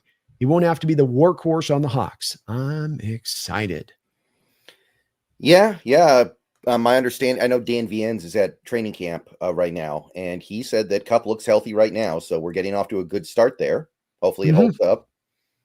Yeah, I would hope so as well. Sorry, go ahead. I'm not expecting 17 games from him, though. I'll say that right now. I'm hoping it's like 14. If we can get 14, I'm very happy with that. And that's part of that new model you and I have talked about where it comes to not just receivers, but any position right now. 17-game season, a couple of Thursday night games.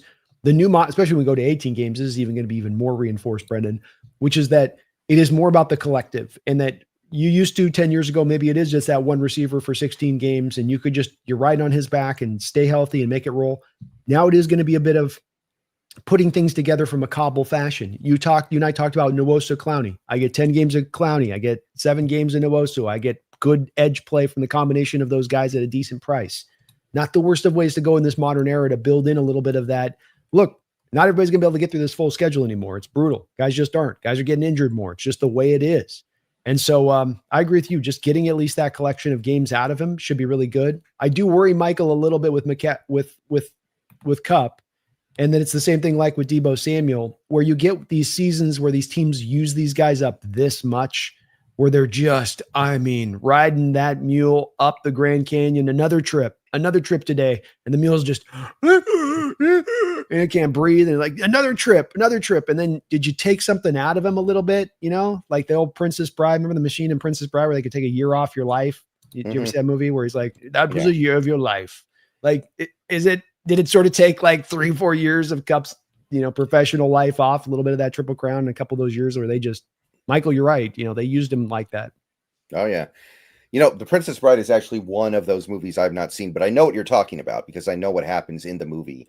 But that is one of the movies that everybody has seen that I have not. You got to check it out, man. It still holds up pretty well. It's obviously a little dated because it's getting up there in age, but it's a good movie. It's got a good heart, and it's a cool theory of a machine, like a machine that just simply takes years off your life. Yeah, I've been watching a lot of stuff lately because I've been doing a lot of video editing lately for some, like putting together cut-ups and stuff. I'm trying some new stuff, and I just watch stuff in the background, and I haven't been watching a lot of stuff the last couple of years, so it's been nice to catch up.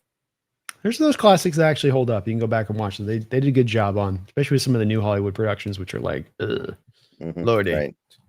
Thank you though, Michael. Appreciate you for that. Over on your side, Jordan, with a $5. Stafford looked last year like Breeze the year he started declining. Yeah, I feel like he's got a little bit more arm than Breeze did when he started declining. But in terms of the actual play, I think that's pretty good. Like Stafford had insane interception luck last year. We all saw that Cardinals game that kind of sunk us last year. Stafford probably should have had like 6 interceptions in that game, and he had, I think, 0. Yeah, I think that it's where it comes down to me is the lower half with Stafford. And with most of these quarterbacks, it's not necessarily the arms lost, though with Breeze, it was that his arm was just lost. And I think with Breeze, he was a unique guy getting older because he had the arm injuries early on in his career where the doctors kind of like stitched it together and it was holding on for dear life. And like, even now in retirement, he can't even throw a football, I guess, or barely can you do a throwing motion anymore. It hurt without just being complete pain. So Stafford does, like Brendon said, have more of the arm ability that he falls back on, a la like, let's say Brett Favre. Like Favre got older and okay, doesn't have the mobility, but still can be, kind of cannon it up when he wants to let it rip.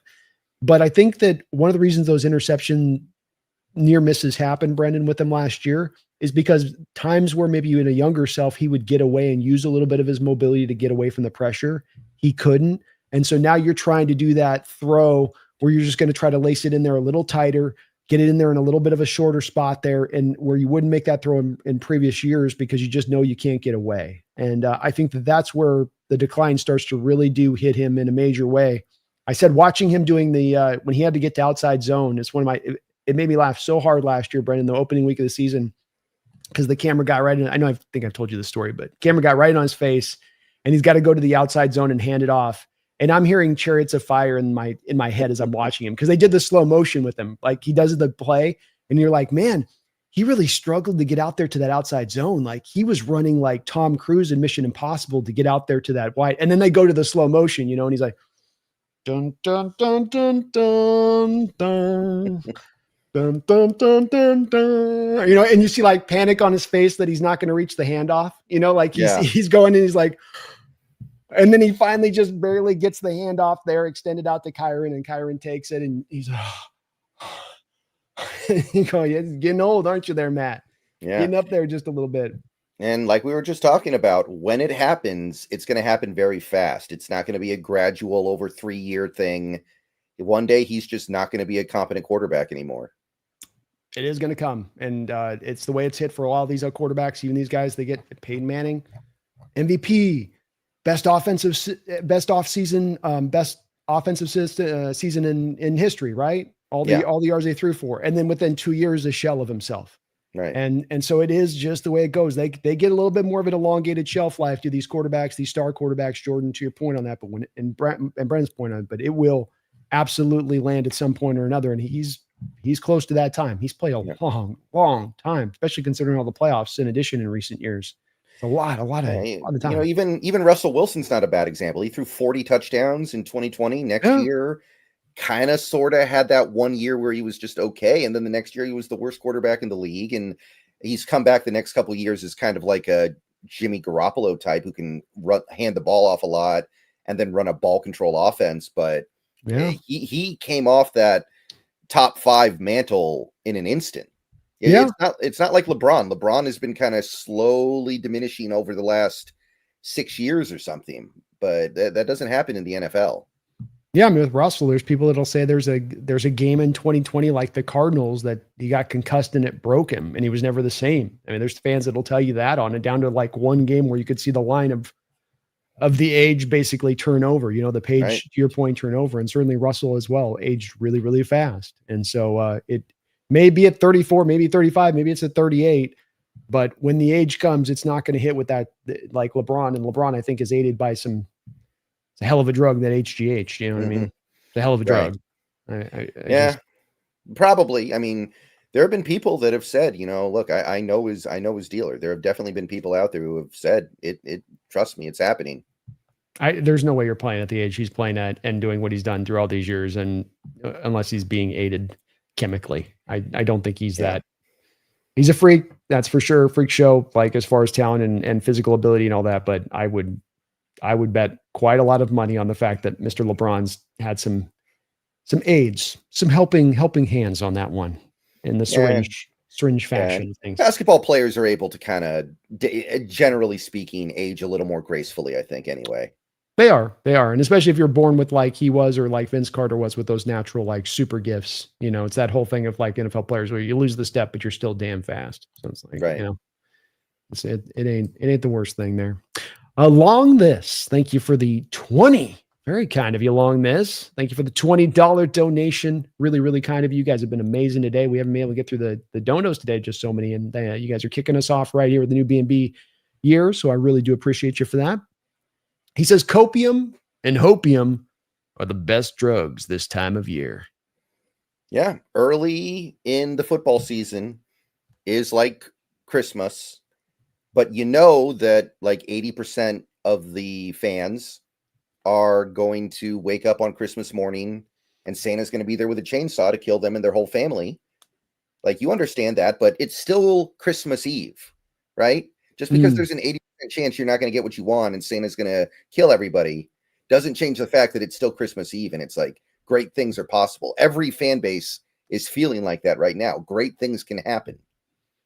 Isn't it a great thing of the sport, though, too, this is why is football running things? Why is football on top of things right now, Brendon? And it's because you don't get this in other sports. That optimism you just spoke about, that hopium, the copium, the we've got a chance this year if this just goes this way for us thing that every NFL team feels. The Raiders organization that's been stuck in a plight for 30 years with no hope, with a fandom that said, well, there's no chance of us. They're saying we got a Super Bowl champion coach. We got a national title winning coach. We just drafted the best running back that's come out in maybe the last 15 years. We got a chance this year in that division. And I think that you can't do that in other sports. Even our Mariner team in Seattle, we knew they were a good team coming in here, Brendon, right? You knew they were a good team coming into this season. You know that they have but you had to sit there and go, well, if everything breaks right in our favor, if all turns in the right way, if everything goes in here, then we could maybe potentially get in the playoffs. And then we'll probably run out of gas in the playoffs like we did in the mid 90s. Well, baseball's weird, right? Baseball's just this weird sport that turns into like a random number generator in the playoffs. So you get in, then you kind of just say, leave it up to fate. But yeah, I mean, there are a lot of baseball teams that went into this season with zero hope. Like, I'm sure Athletics fans knew what this season was going to be. I'm sure that White Sox fans knew what this season was going to be. And basketball, you have, Bobcats fans they're the Hornets now. It's hard to keep track. Yeah. Hornets fans, they know they're never. Wizards fans, the Wizards fans probably just think they're never going to be good ever. And they're probably right. And it's bad for the sport. They're stuck there for years without any hope of you being able to turn it around. And that's not what sports should be about, which is that all teams got a feeling of having at least a chance, whether it's going to be proven true or not. Your heart's going to be maybe broken a point, but that sense of hope and that sense of optimism should be there with other sports in theory. There's reasons it's not, like baseball with its stupid salary, not lack of salary cap, and owners going crazy on the other end of it. But I love that about this sport. Everybody's got a chance. It's any given Sunday too. This matches up when you get to the season, because it isn't just about you got a chance to start the year. It's also, we know any given Sunday, any NFL team can beat another NFL team. Even when it's great, even when it's bad. If that great team doesn't show up that day, if they just didn't do their work that week, they can get knocked off. And I think that makes it just that much more intriguing to watch. Absolutely. I love it. Thank you, though, for that long this. Very kind of you. Very kind of you. And well said on your part as well. Me coming in with two big $50 donations. Got to do this. Well, first, here's an applause here for throwing this on the $20 donation drop. So let's get him there with that. And then we've got me coming in with a big $50 donation. Please clap. All right. Me, thank you for the $50 dono drop. He says, but Achillio is going to get a full camp this year, says Jake. That's Jake's big thing. When I push him on this year is he's because Jake's big Achillio Witherspoon guy was last year. And then, proven a little bit correct as far as Achillio getting the key interception at the end of the year on that play that should have been a non-catch, right? Where the ball's literally, right. He's pounding the turf with the ball like this. And they're like, no, the ball didn't move. It's a catch. But, his big thing now this year is that he's like, well, he's going to get an offseason with the Rams. He knows he's going to be the starter, and this is going to get you the best version of Achillio Witherspoon. I'm like, Jake, we had him here. We got rid of him before the season started with a thin cornerback room. And Pete never does that, ever. He never does that. When teams do this type of stuff, you can read a little bit that there's something into it. They're not going to let guys go if they're that good on it. It's like, no, he just for whatever reason, that's not the way the NFL works. They need good cornerbacks if you can cover. They're letting you go. There's something to it other than that, So yeah, we'll see on that. I will tell you this: when I get to watch him bust a tackle in the open field in some of these games, I'm going to get the clip and I'm going to definitely include Jake on the post on X when I do it to show him, like, see, this is why. This right here, Jake, this right here, this thing. Are you doing a roundtable this year?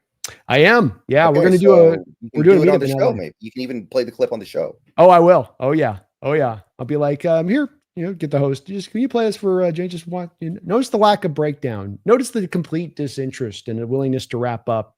Notice he just completely turn away as the ball carrier approaches him. But we'll see. They didn't get Ramsey, which was good news, Brendan, as far as, that goes for, us. I think that made him a lot tougher if they get Ramsey in there. And now they're that cornerback room, which is already a little thin. One injury here, one underperforming guy there. And now it's a really, really legitimate weak group. And they already have a kind of a weak group when it comes to their inside linebackers, and their safeties are just kind of about average. So yeah, I'm actually sitting here. How many guys on that defense can I name off the top of my head? Verse, Witherspoon,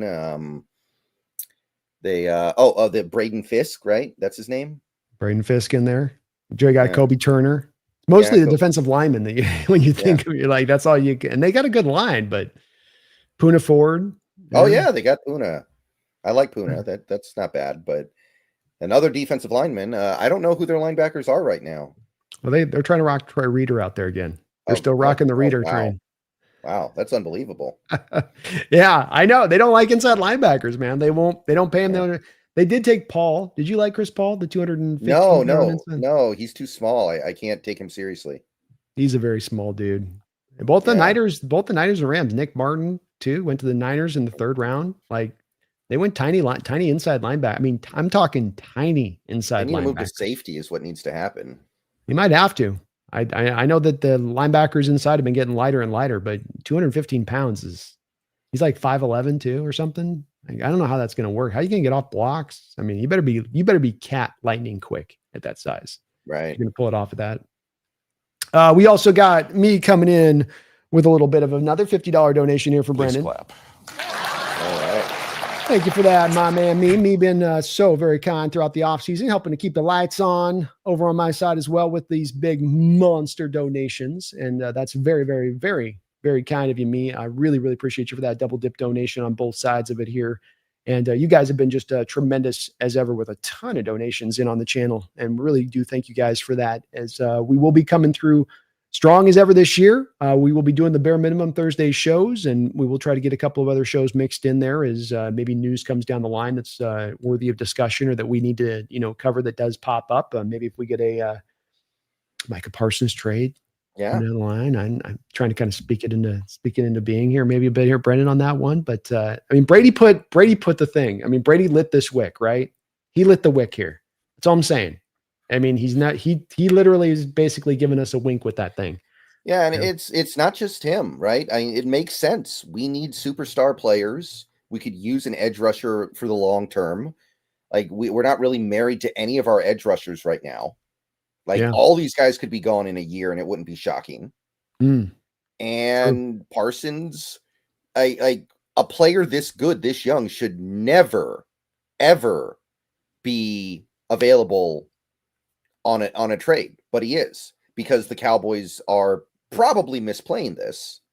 So when the opportunity is there to get something like this, you got to at least think about jumping on top of it. I think you really got to do, and I don't think you can get worried necessarily about the cost on this, because if you trust in the team you've built and you add this kind of piece, you should know that that's the type of team now that should contend, or you haven't built it in the right way. Or, maybe you just look at it like you're still further off, which could also be kind of fair too, where they're like, look, it's a wait and see year. We don't quite know. So we don't want to make this trade unless we know. We've been bitten the butt in the past with like Percy Harvin trade and signing guys. This one's a little bit different to me. There's not a question of use. There's not a question about, him being a troubled as far as that stuff was dodging Harvin going back to his days at Florida. I don't think that's going to be the case in what you're looking at with Micah Parsons. So we'll see if there's a move here, Brendan, for them to make. But we've got our team in, I think, a good position as we could ask. We walked into training camp basically healthy, save for Uchenna. We've got no holdouts, no contract disputes, no drama or tumultuousness. We've got a rookie signed and in camp and healthy. Walter Nolan for your Arizona Cardinals, a guy that I don't think either of us were. I was much lower, I think, than you were, but I don't think you were super high on him either. I didn't think he should have been a first-round pick. You heard about the calf strain he had? Yeah, I have heard that. Yes, might keep him out. And I worried about that motor work ethic, calf strain.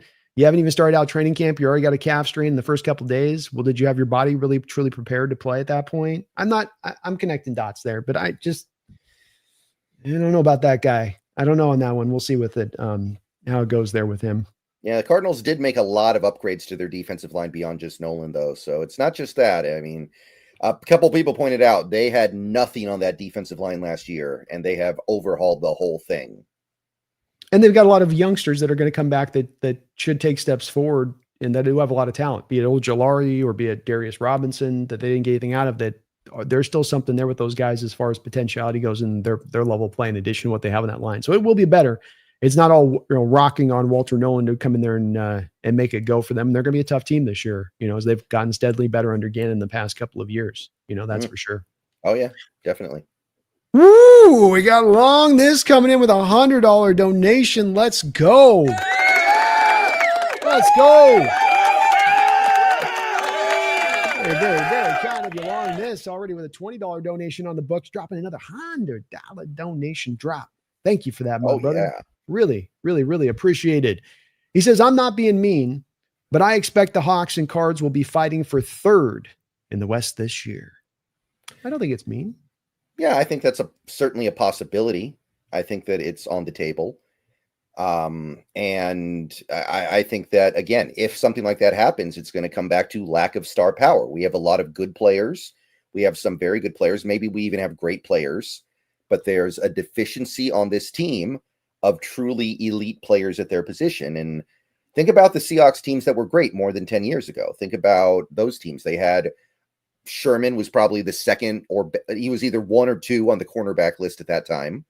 Earl was the best safety in the league at that time. Cam was one of the two best strong safeties. Bobby Wagner was one of the 2 or 3 best inside linebackers. Like over and over again, they had some of the best players in the league. Marshawn was a top 3 running back for a period of time there. Yeah, that's what's missing here.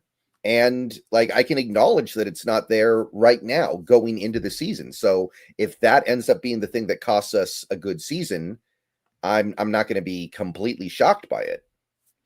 Yeah, I think along this, it's completely in line in what you're saying is a possibility in the way that this could go. I did mention, and you saw with me and Brendan, that we did have Seattle in at second place. And as far as the pecking order power rankings go, I think some of that is me and Brendan looking at the two teams that have the same kind of situation going on that we just talked about in the Rams and the Niners, being that you both have that top heavy thing going on. You have an aging roster in certain spots. You're right there on that knife's edge of this goes wrong, that goes wrong, and you're sunk. And I don't think that will be it with the Cardinals or the Hawks that we're in that same kind of position. Now, if they stay healthy and they don't get sunk in that way, those teams have a lot of talent. And in the Niners case, they got the easiest schedule in football to go out there and go push for 13, 14 wins this year without blinking. And so if you were to say we get to third place because that plays out partially because of that as much as us not taking the steps forward, I'd say, yeah, that makes a lot of sense. Not to mention you're bringing in a new quarterback in his first year here and a new offensive coordinator.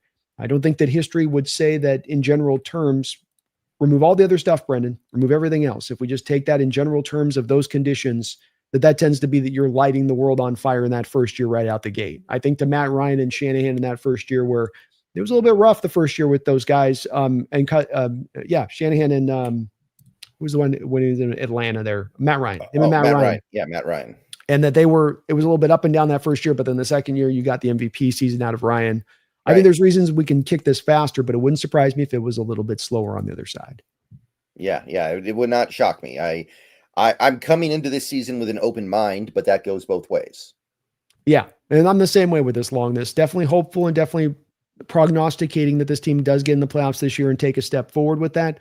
But I can understand completely how, there's a lot of unknown here versus the known you'd like to have walking into it. And the teams at the top of this division in the Rams and the Niners are legit. And if they stay healthy, that they've got the rosters that can go out there and be a problem for us. I mean, hell, again, come down to it, Brendan. I think that this division wouldn't shock me in the least if we come out at the end of the season and this is once again the strongest division in all of football. I'm hoping it's not tougher than like the AFC West is probably going to be. Like the AFC West, you've got the NFC, it's the North. Yeah, the North. I hope we're not tougher than those divisions. That would be hard to overcome.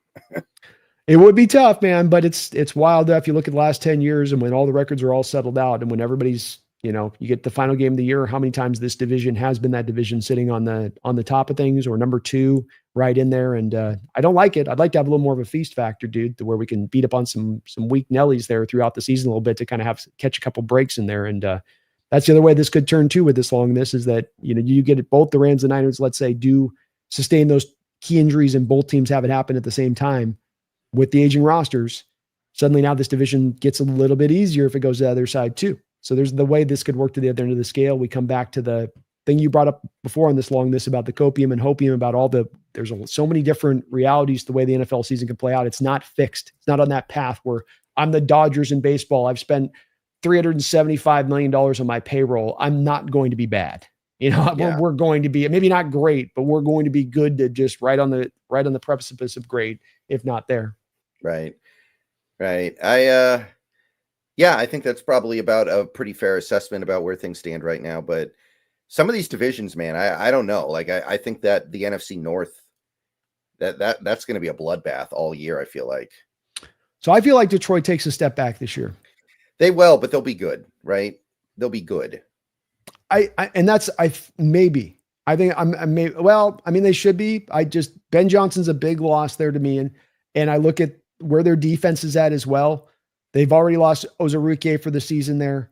They've got their inside linebacker with an injury. Remember how snake-bitten they got already last year with it? It feels like almost there's a carryover here to them this year on the injury front of things.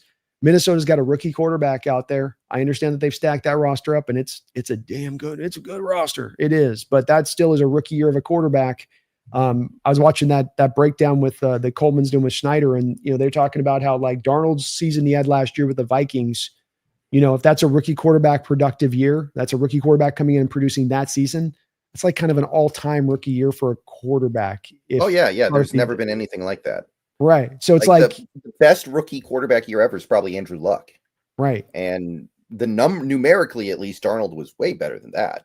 Right. So it's down to like, he's not likely to replicate that from the QB position. So they're, kind of like, maybe not, they've done some stuff. They've been aggressive this offseason. This is the hard to predict part, but even the Bears situation to them there, you rebuilt the offensive line. We'll see. It wasn't built with like a collection of great parts. Like Jonah Jackson failed out as a free agent with the Rams, but now he'll work over here. Joe Thuney at the end of his career, 33 years old, is, he's still going to be able to play to perform at a high level at that age. We'll see. We'll see on that side of it with it. And they went out and they drafted more receivers too, Brendan. I mean, the Burden pick makes no sense to the Bears to me with what you've already done there with the receiver position. And then you got a tight end in addition to it. It just seems like kind of more of what they did last year, where you're like skill position player driven a bit in what you're doing.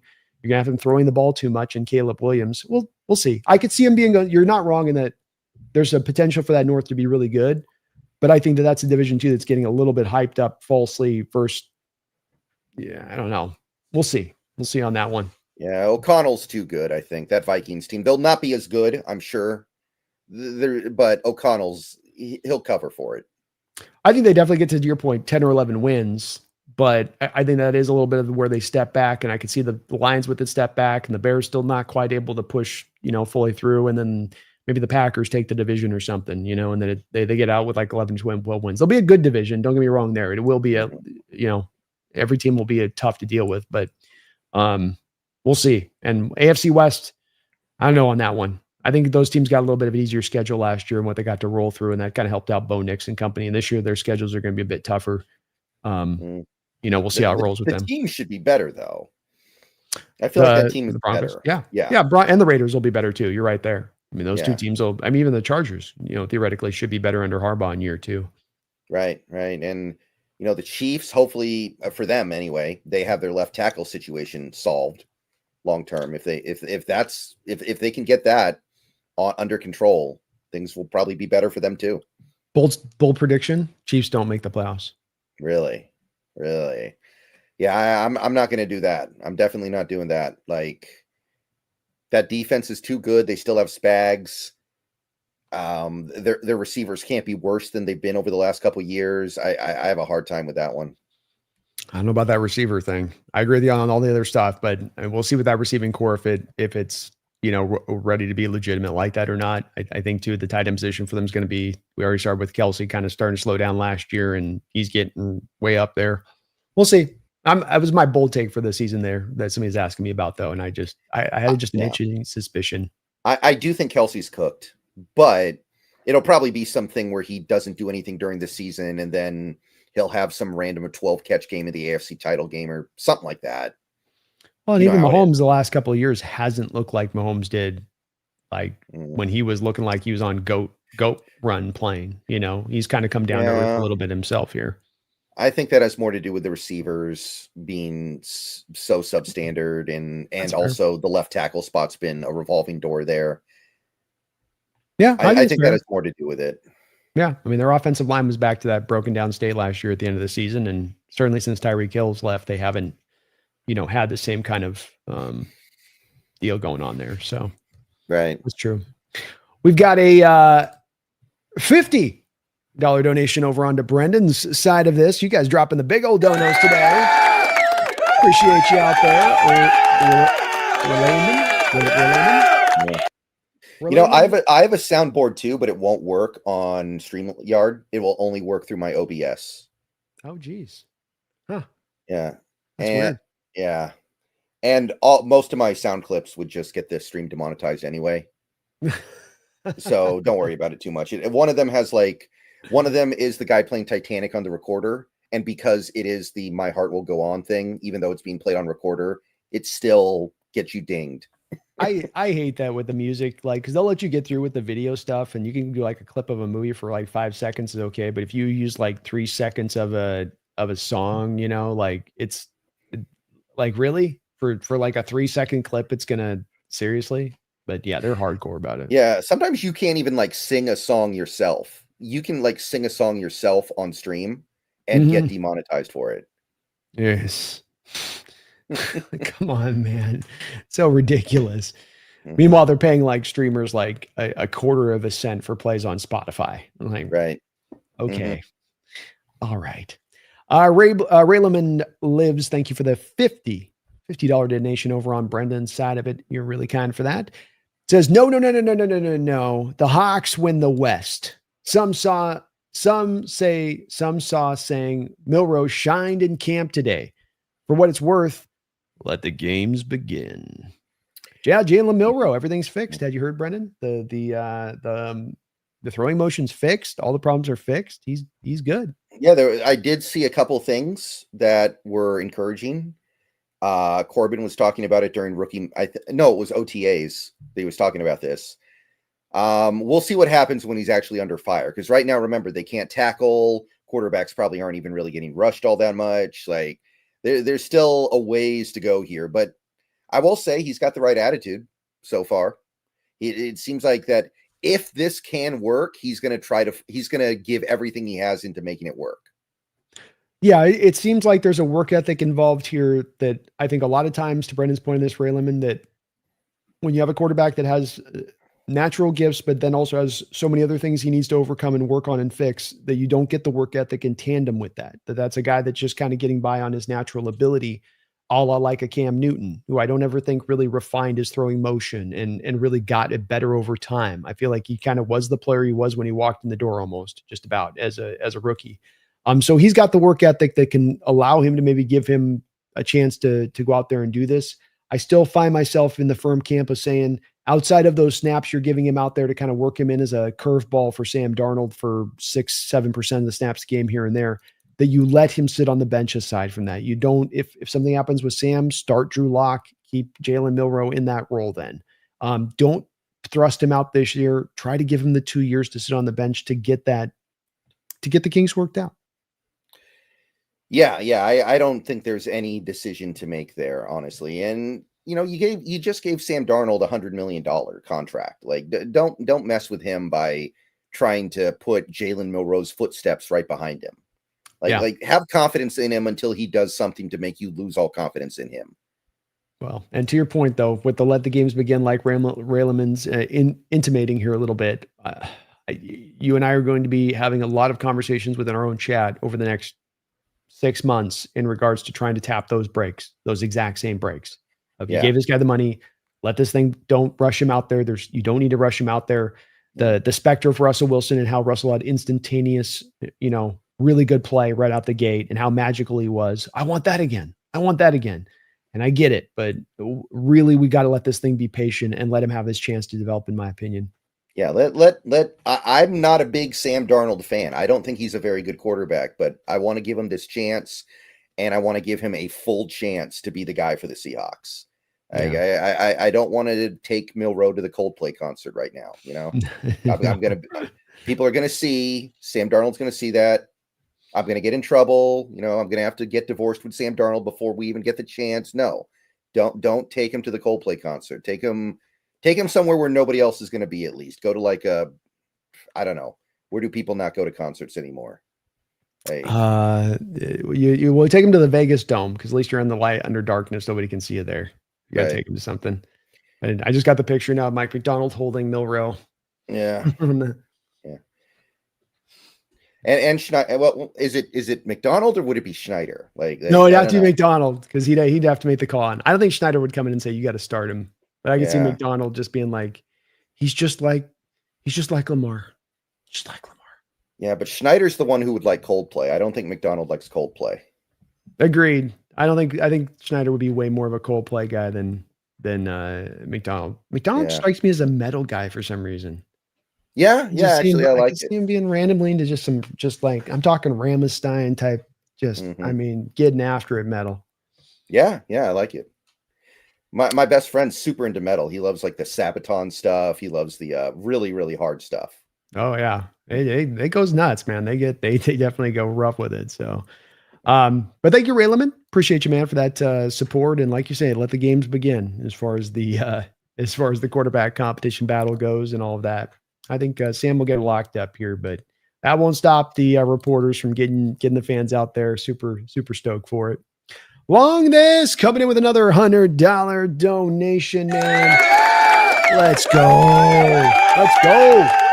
Man, very, very, very kind of you, Long this, for that big time donation. You've dropped a couple of big monsters in the chat here today.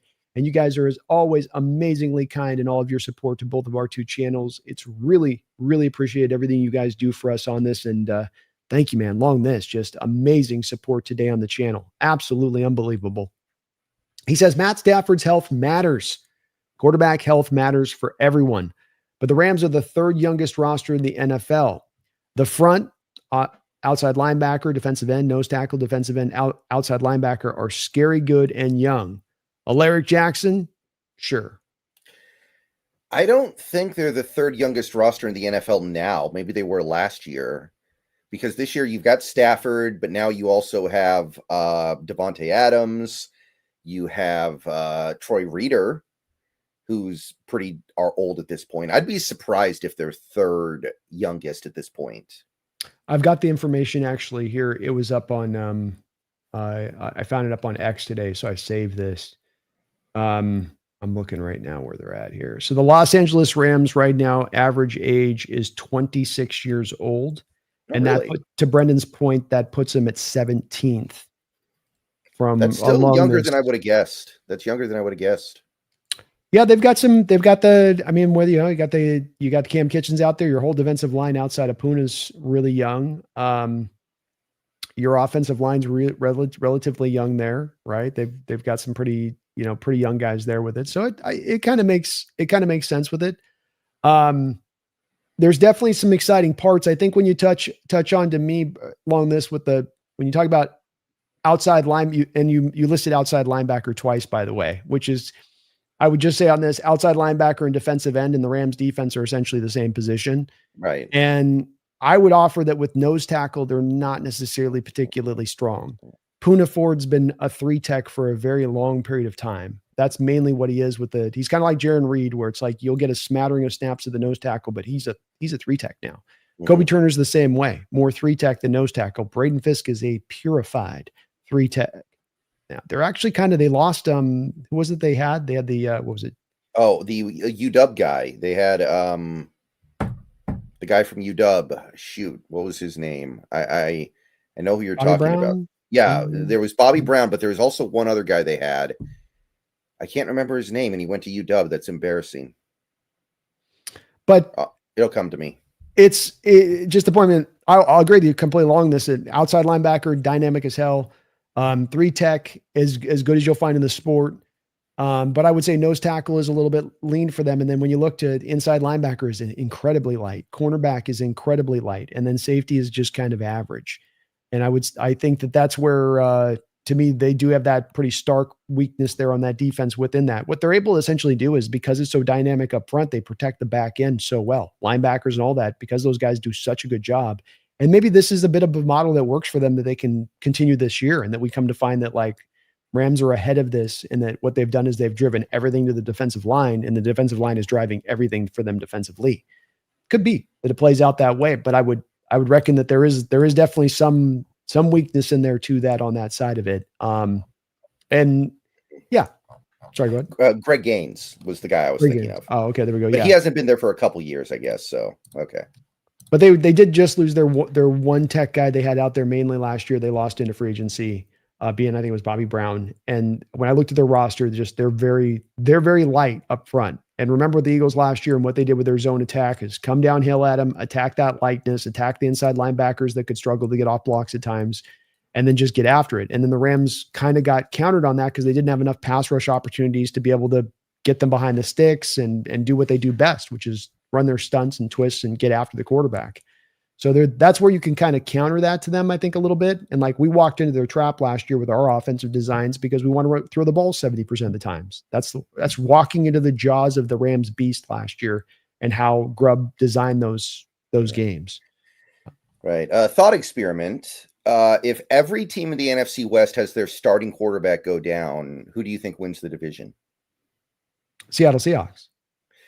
Yeah, I think so too. So for whatever that's worth, I understand that not every quarterback is going to get hurt, but you feel pretty good in that spot, right? We got Drew Lock with a run-first offense. The Rams have Jimmy Garoppolo trying to run McVay's offense. The Niners have who's their backup quarterback? It's not. I always default Curtis Rourke. Yeah, I always default to thinking their backup quarterback is Nick Mullins. Like in my head, he's just always going to be their backup quarterback. Yeah, he was there for a little bit. I forget who they got. It's not anybody notable. They did draft Curtis Rourke. I know in the end. I forget who they're their backup there. It's not notable to your point. And if it's not even going to like a Garoppolo that they've had there in the past. Yeah. If you go to Yeah.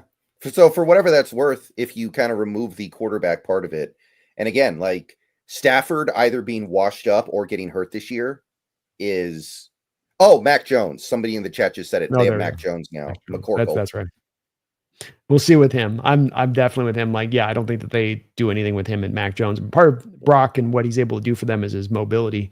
You put in a McCorkle Jones back there with his immobility, and he's going to get devastated. It's kind of the same thing I think with Garoppolo going in with the Rams. I think that Stafford got him out of trouble a lot of times. His ability to make some throws guys can't make, and if you have Garoppolo out there 24/7, it's going to be troublesome for them, especially when you have the Rams games where they can't run the ball. Like they'll stay with it and have like Kyron averaging 3.5 yards per carry through a game and give him 20 carries, but they still have to come back and have those throws made by the quarterback. They don't have the Niner dominant run game that Garoppolo had when he was there to allow him to be at his best.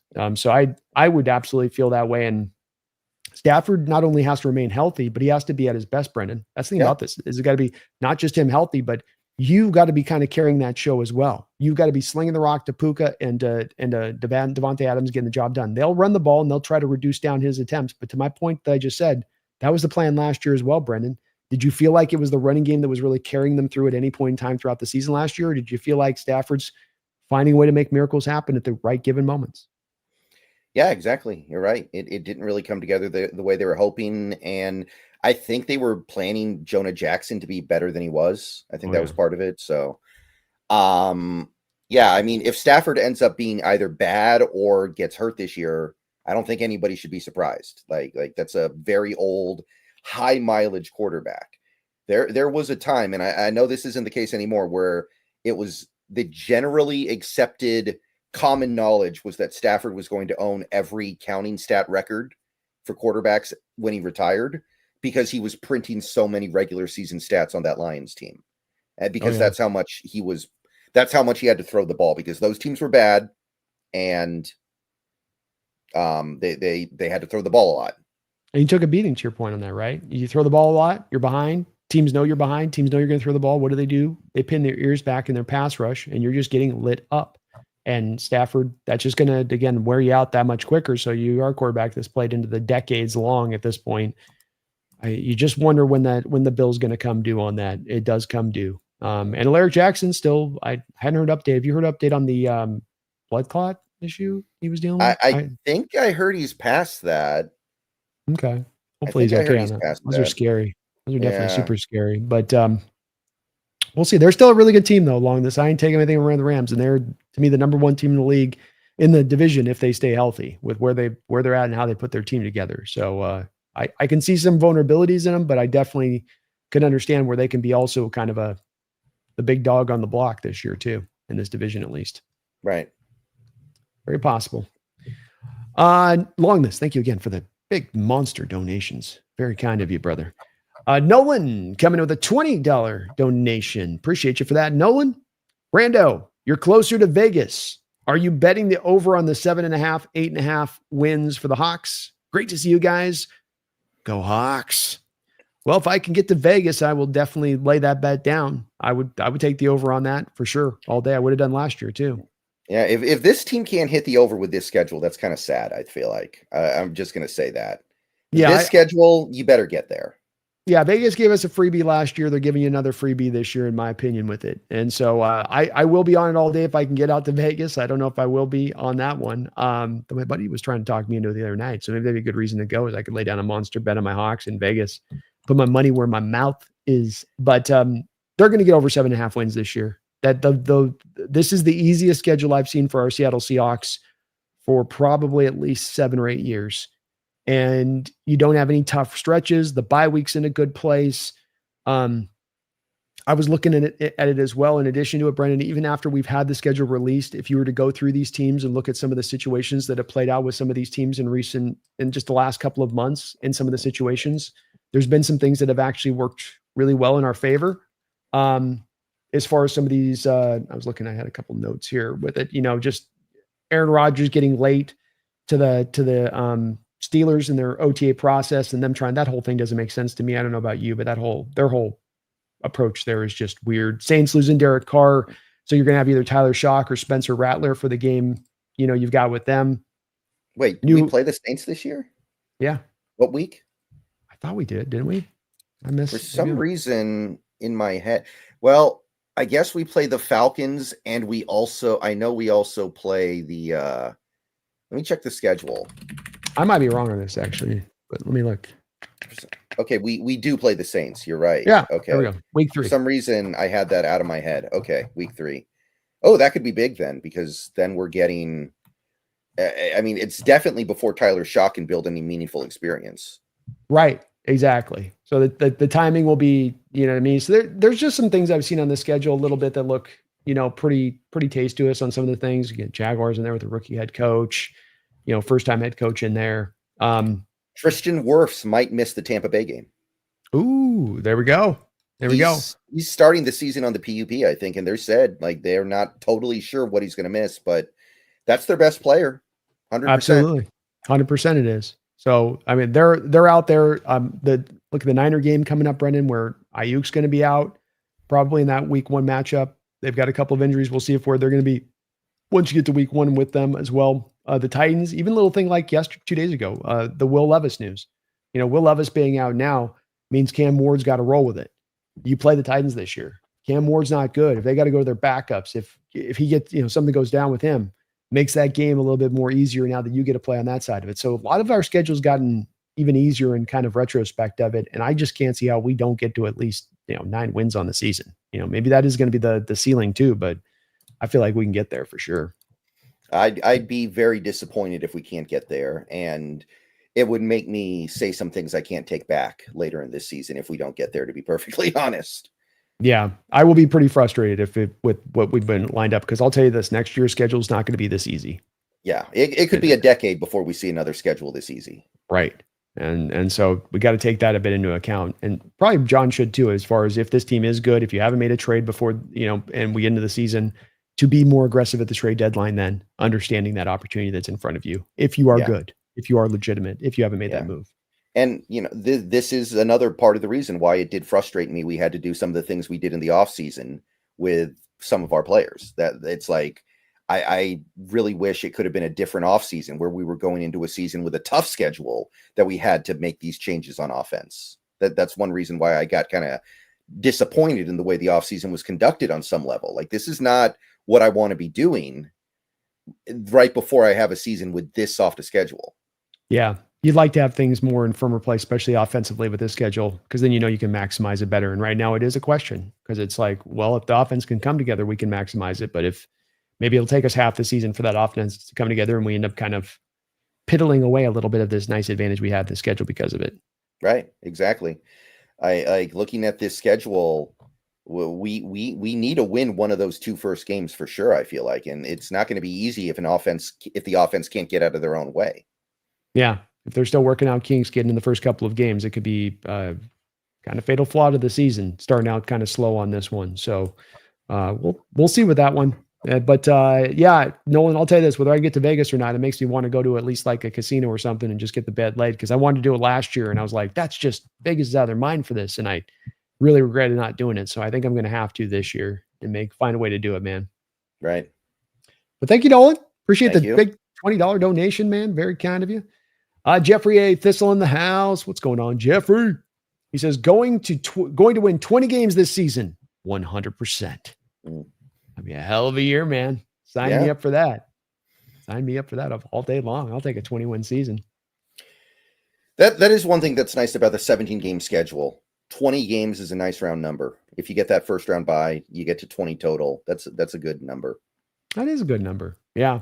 That'd be nice, man. Get the bye, go get the Super Bowl win. Boy, that'd be an incredible year that no one would have saw coming, getting a Super Bowl season like this. And I don't know, we've had an NFL team come up in recent years that nobody thought would win the Super Bowl that's won the Super Bowl like that.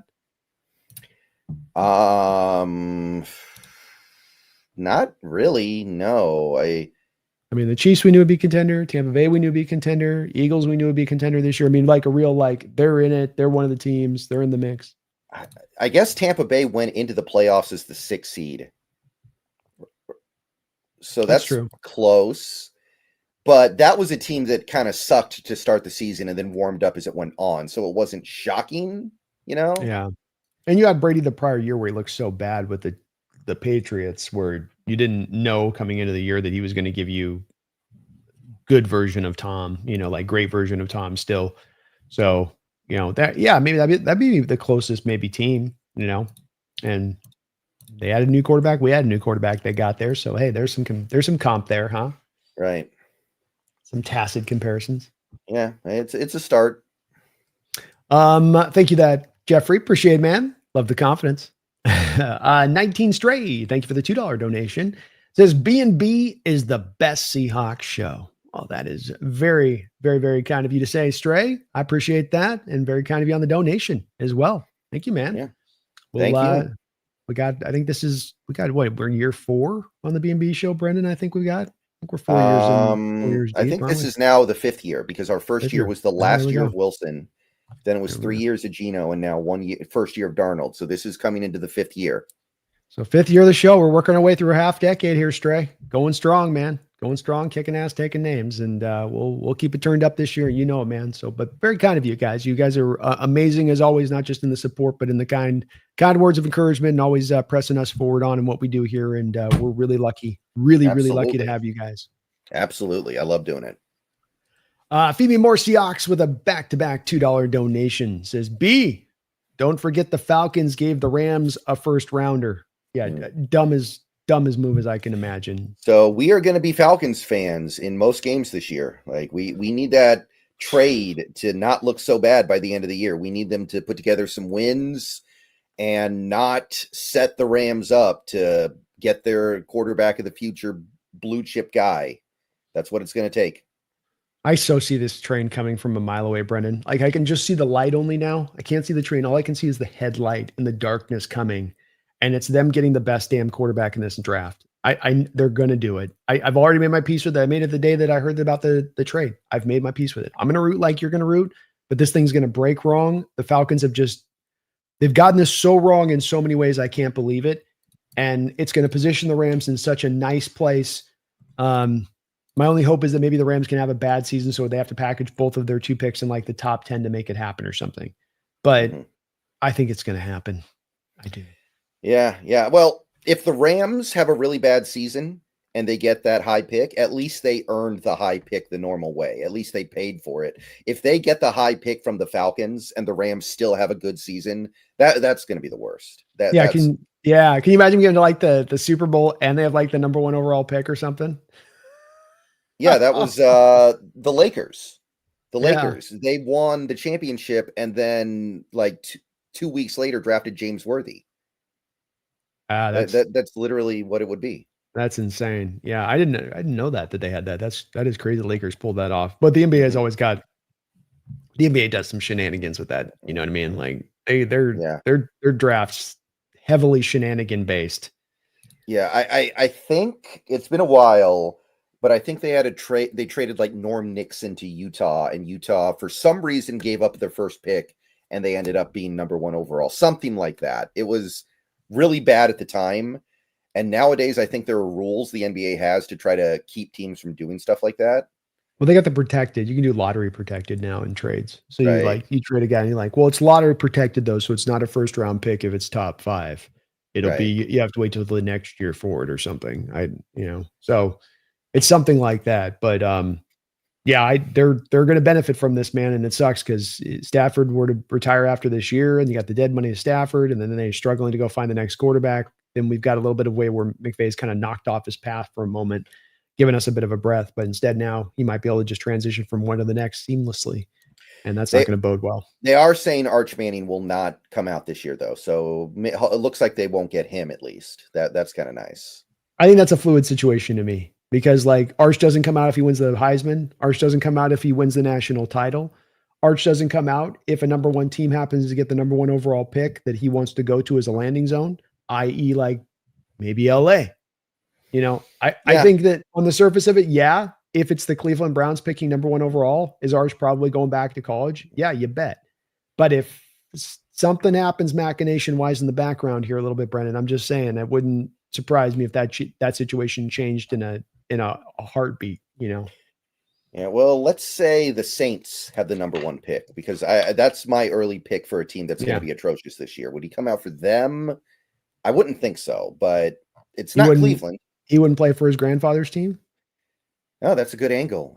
That's an interesting angle. I didn't think about that, but where did Eli Manning go to school? I don't know. It's such a weird organization right now, though. I wouldn't want to play for him. It's kind of like the Giants thing, right? Like we were talking about the Giants maybe getting the pick for Arch Manning, and it's like the Giants are a terrible team right now, but it's New York. Like that's the push and pull here, I guess. It's hard to figure.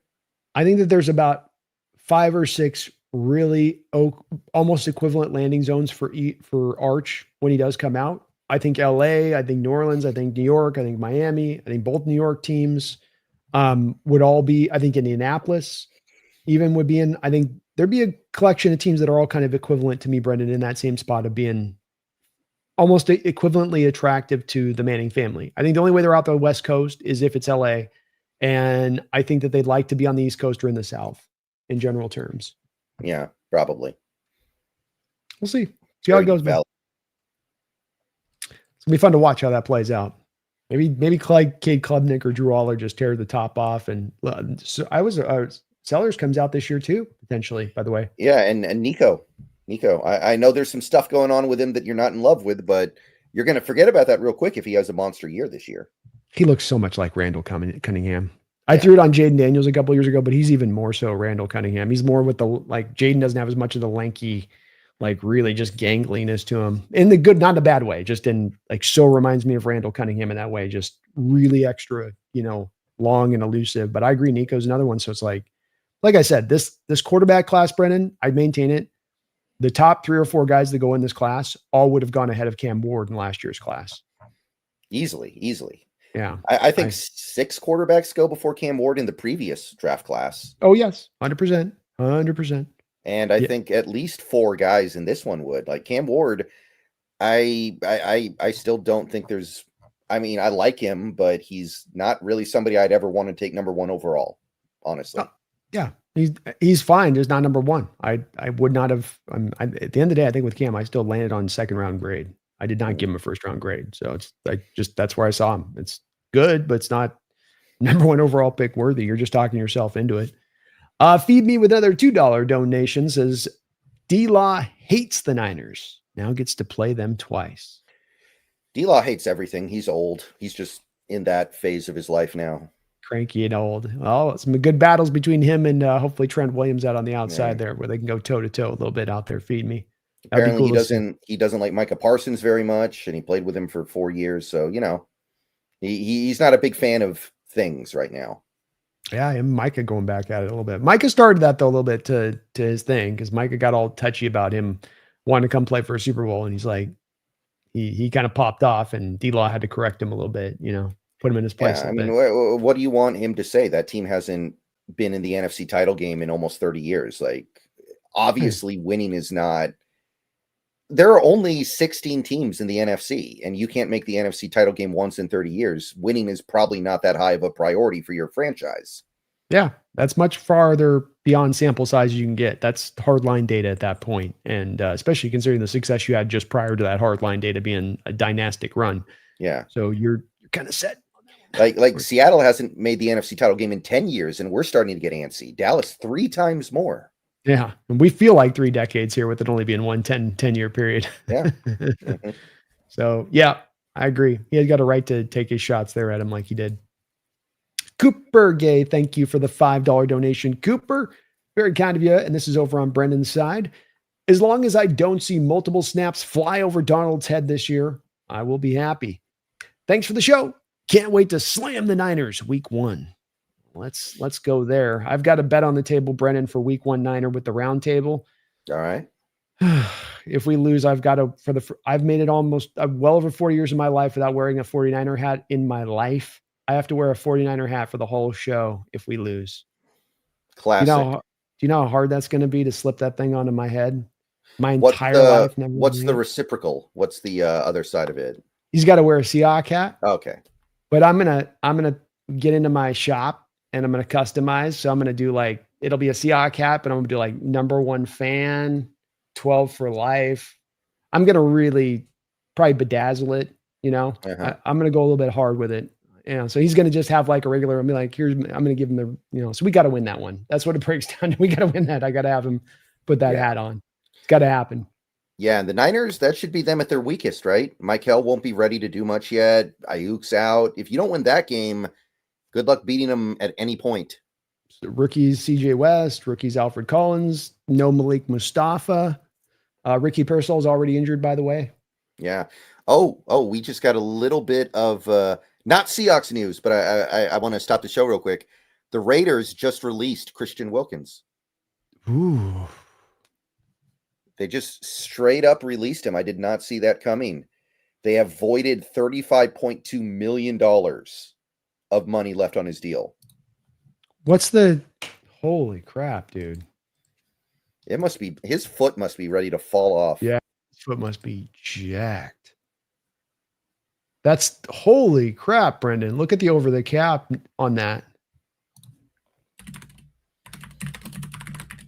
Yeah, let's take a look here. Christian Wilkins, 5 years, $110 million. I'm looking at oh my.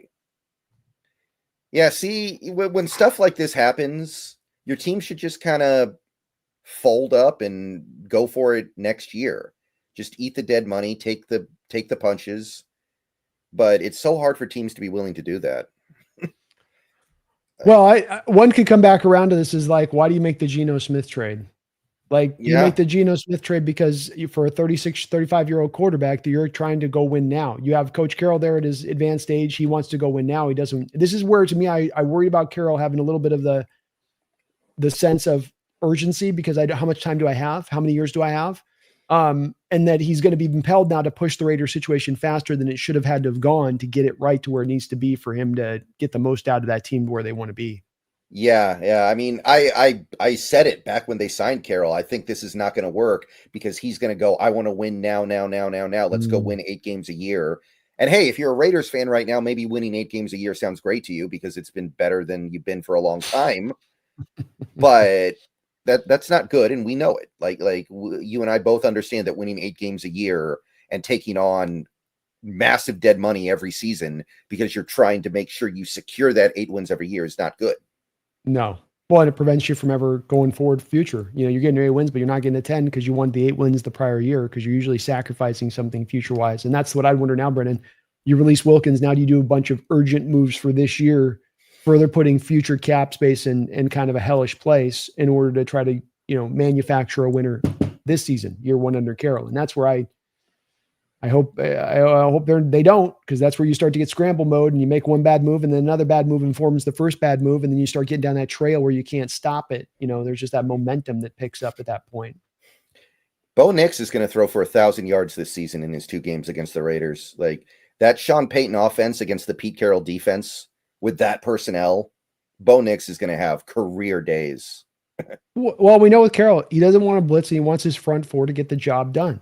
You have Max Crosby. Again, this is another part. Matt, you knew your front four wasn't in place the way it needs to be for this upcoming year. And this is where Carroll, to me, I don't understand this.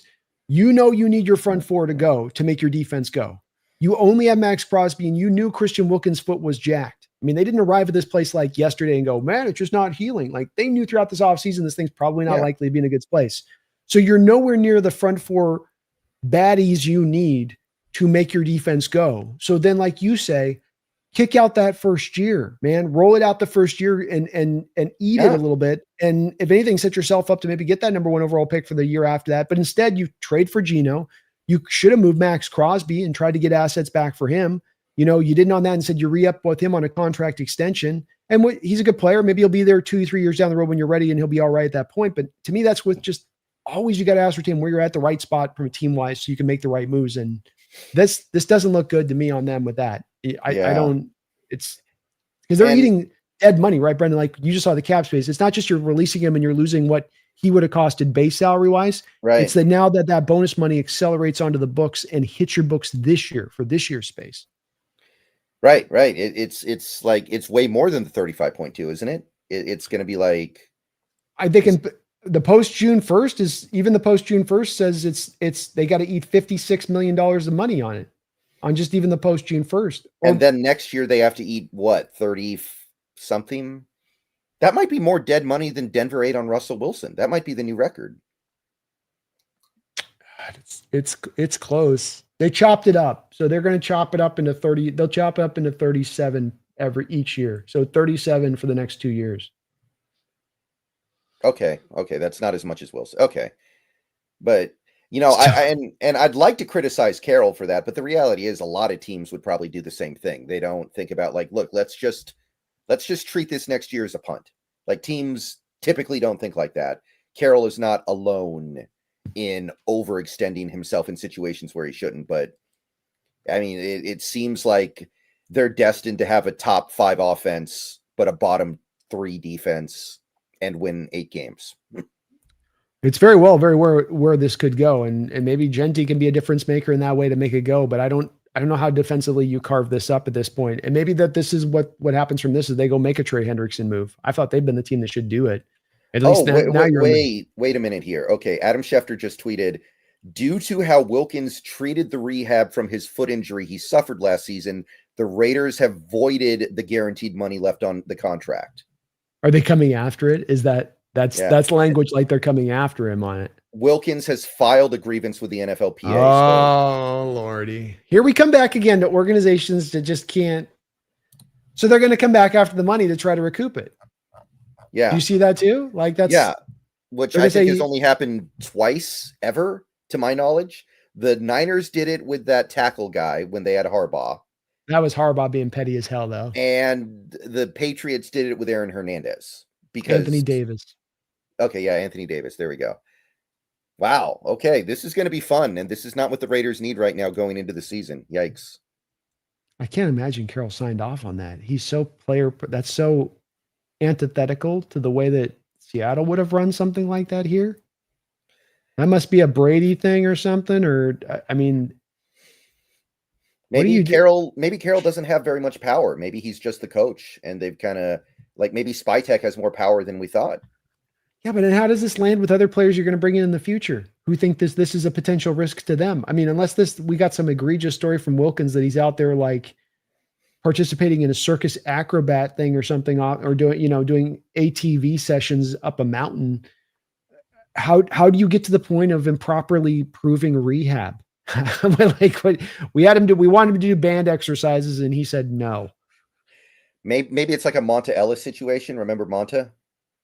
Yeah, or he was a little bit pissy about because they drafted Curry. Well, no. He signed a big deal. It was like an $80 million deal, and then he tore up his knee on a moped.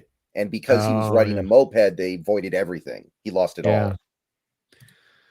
There'll be more to the story, because the organization shouldn't go after guys like this unless there's something they've done egregious to cause you to really want to pursue them in this way. But that's not a line I'd like my organization to be doing with. Just eat the money and walk on. If you make a bad signing on something, then eat it. Not like you drafted this guy and you developed and you had him, you did all this backing of him. You signed him as a gun for hire and for agency, and it didn't work. So the way this rolls sometimes.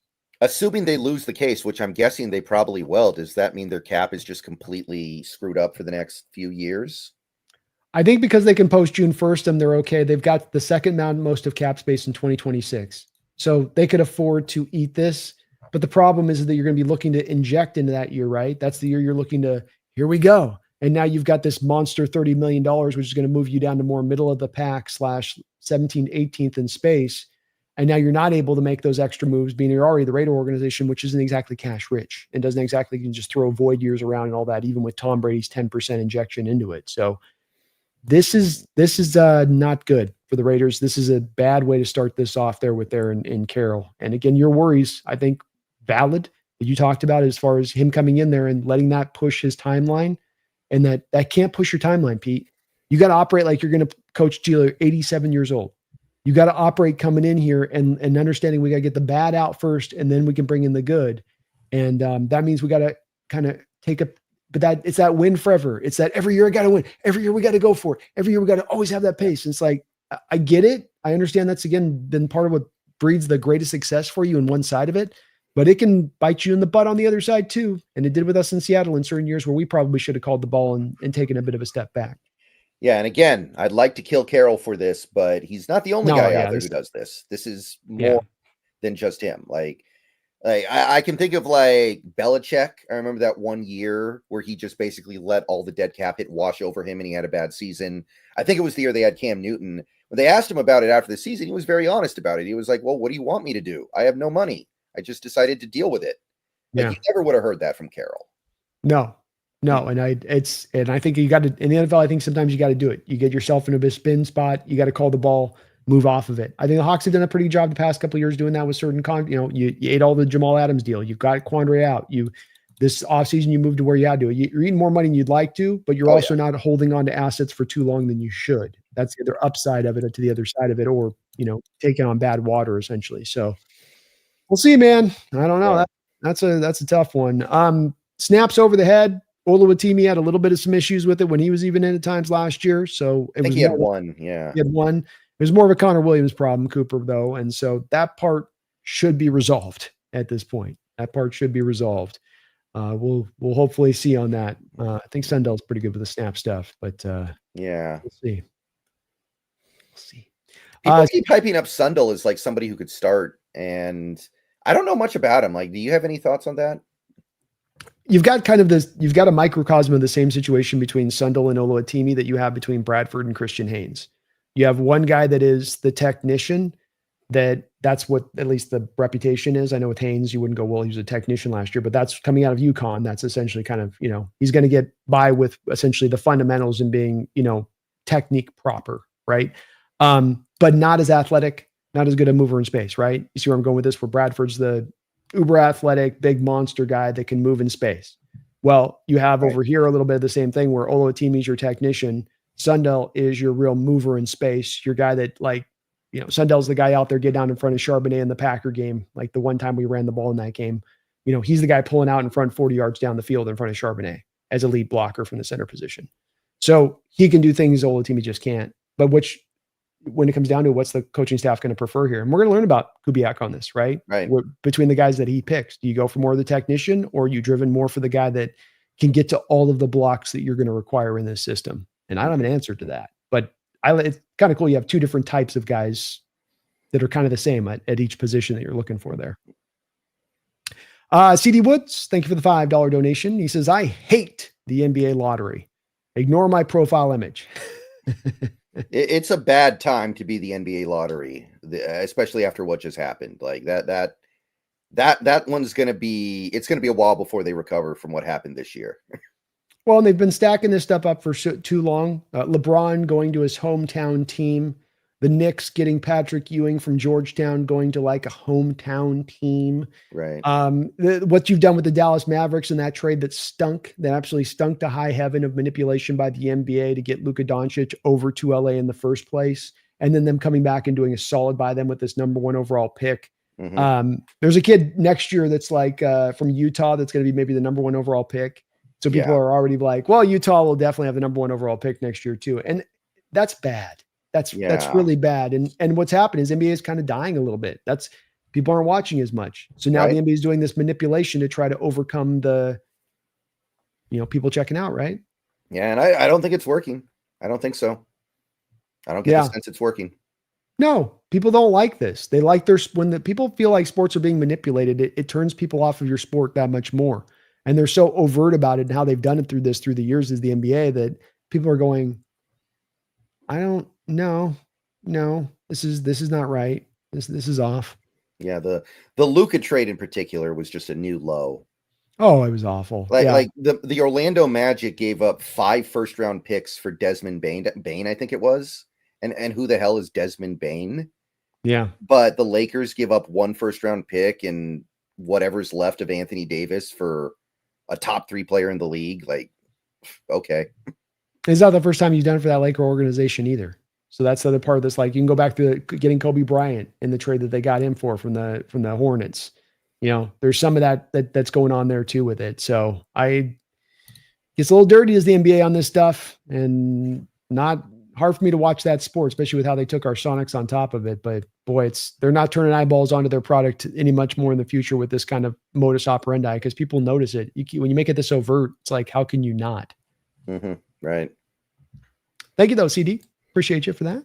Catalyst, thank you for the $5 donation. You guys are just amazing on the support today. Just really appreciate you. Says, center is for crucial outside zone.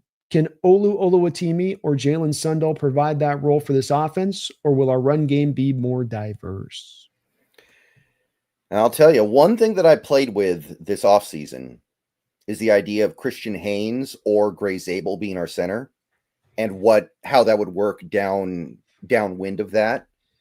Like, the idea would be Haynes is your center and Bradford's your right guard, or Zabel's your center and then Haynes is your left guard. Can he make those changes? Can he move position like that?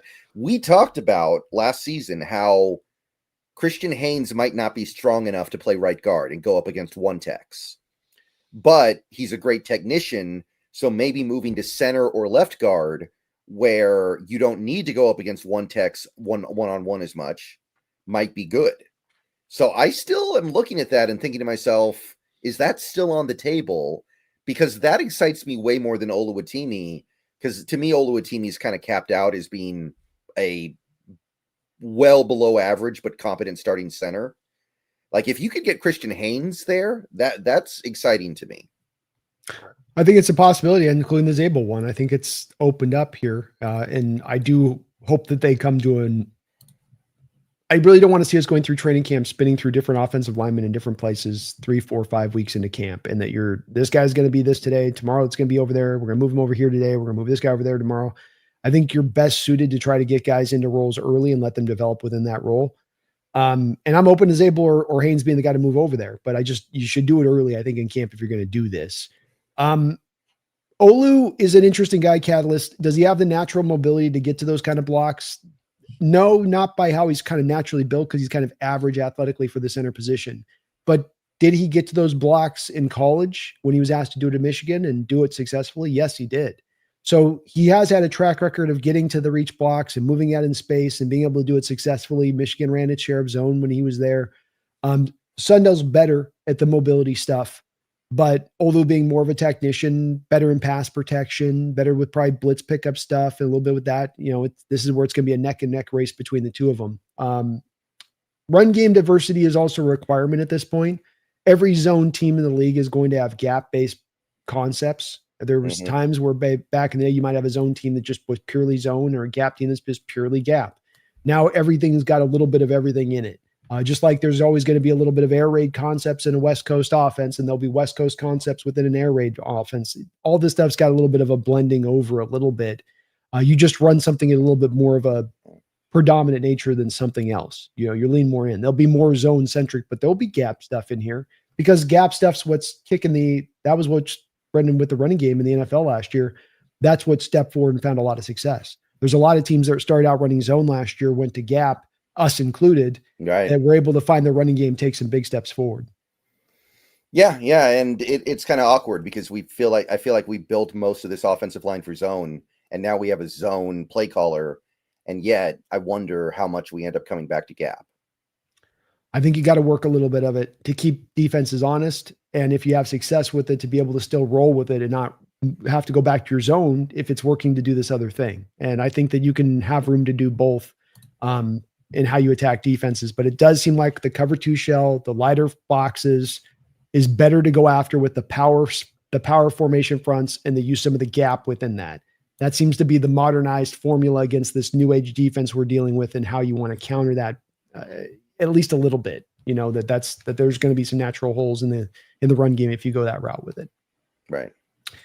Roy Feroilik, thank you for the $20 donation onto Brendon's side for this. So appreciate you for that, Roy. It's good to see you in the house too, brother. I know you remember on both our channels. Mm-hmm. He says, Milroe at the Coldplay concert, laughing out loud. Brendon, you crack me up. Yeah. It's just you don't want to. You don't. It's going to alienate Sam Darnold. You got to take Sam Darnold to the Coldplay concert right now.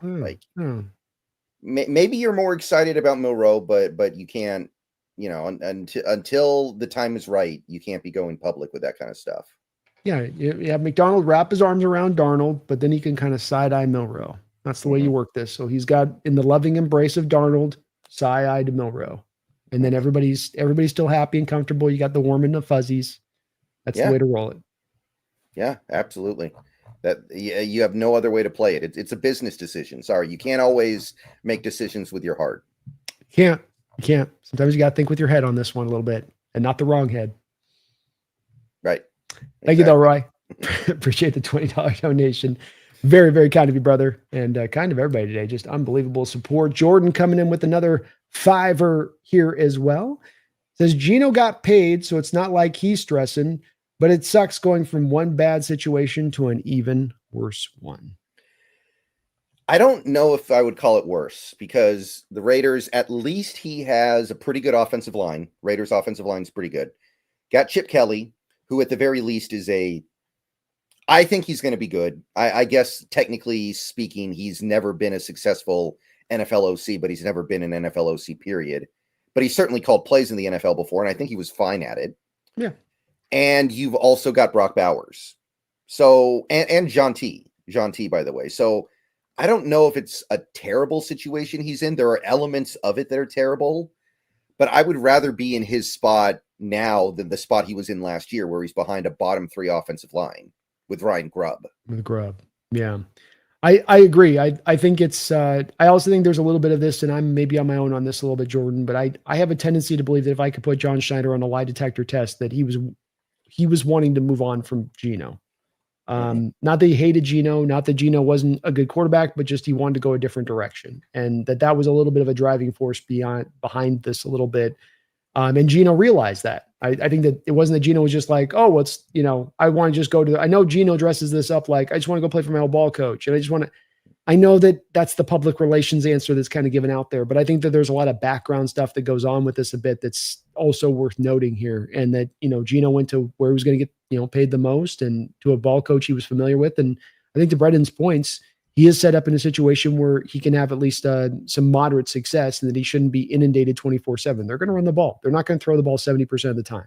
They're just not going to do that. I mean, even if they get him behind in games with Genti there, you're going to lean on that, and they should.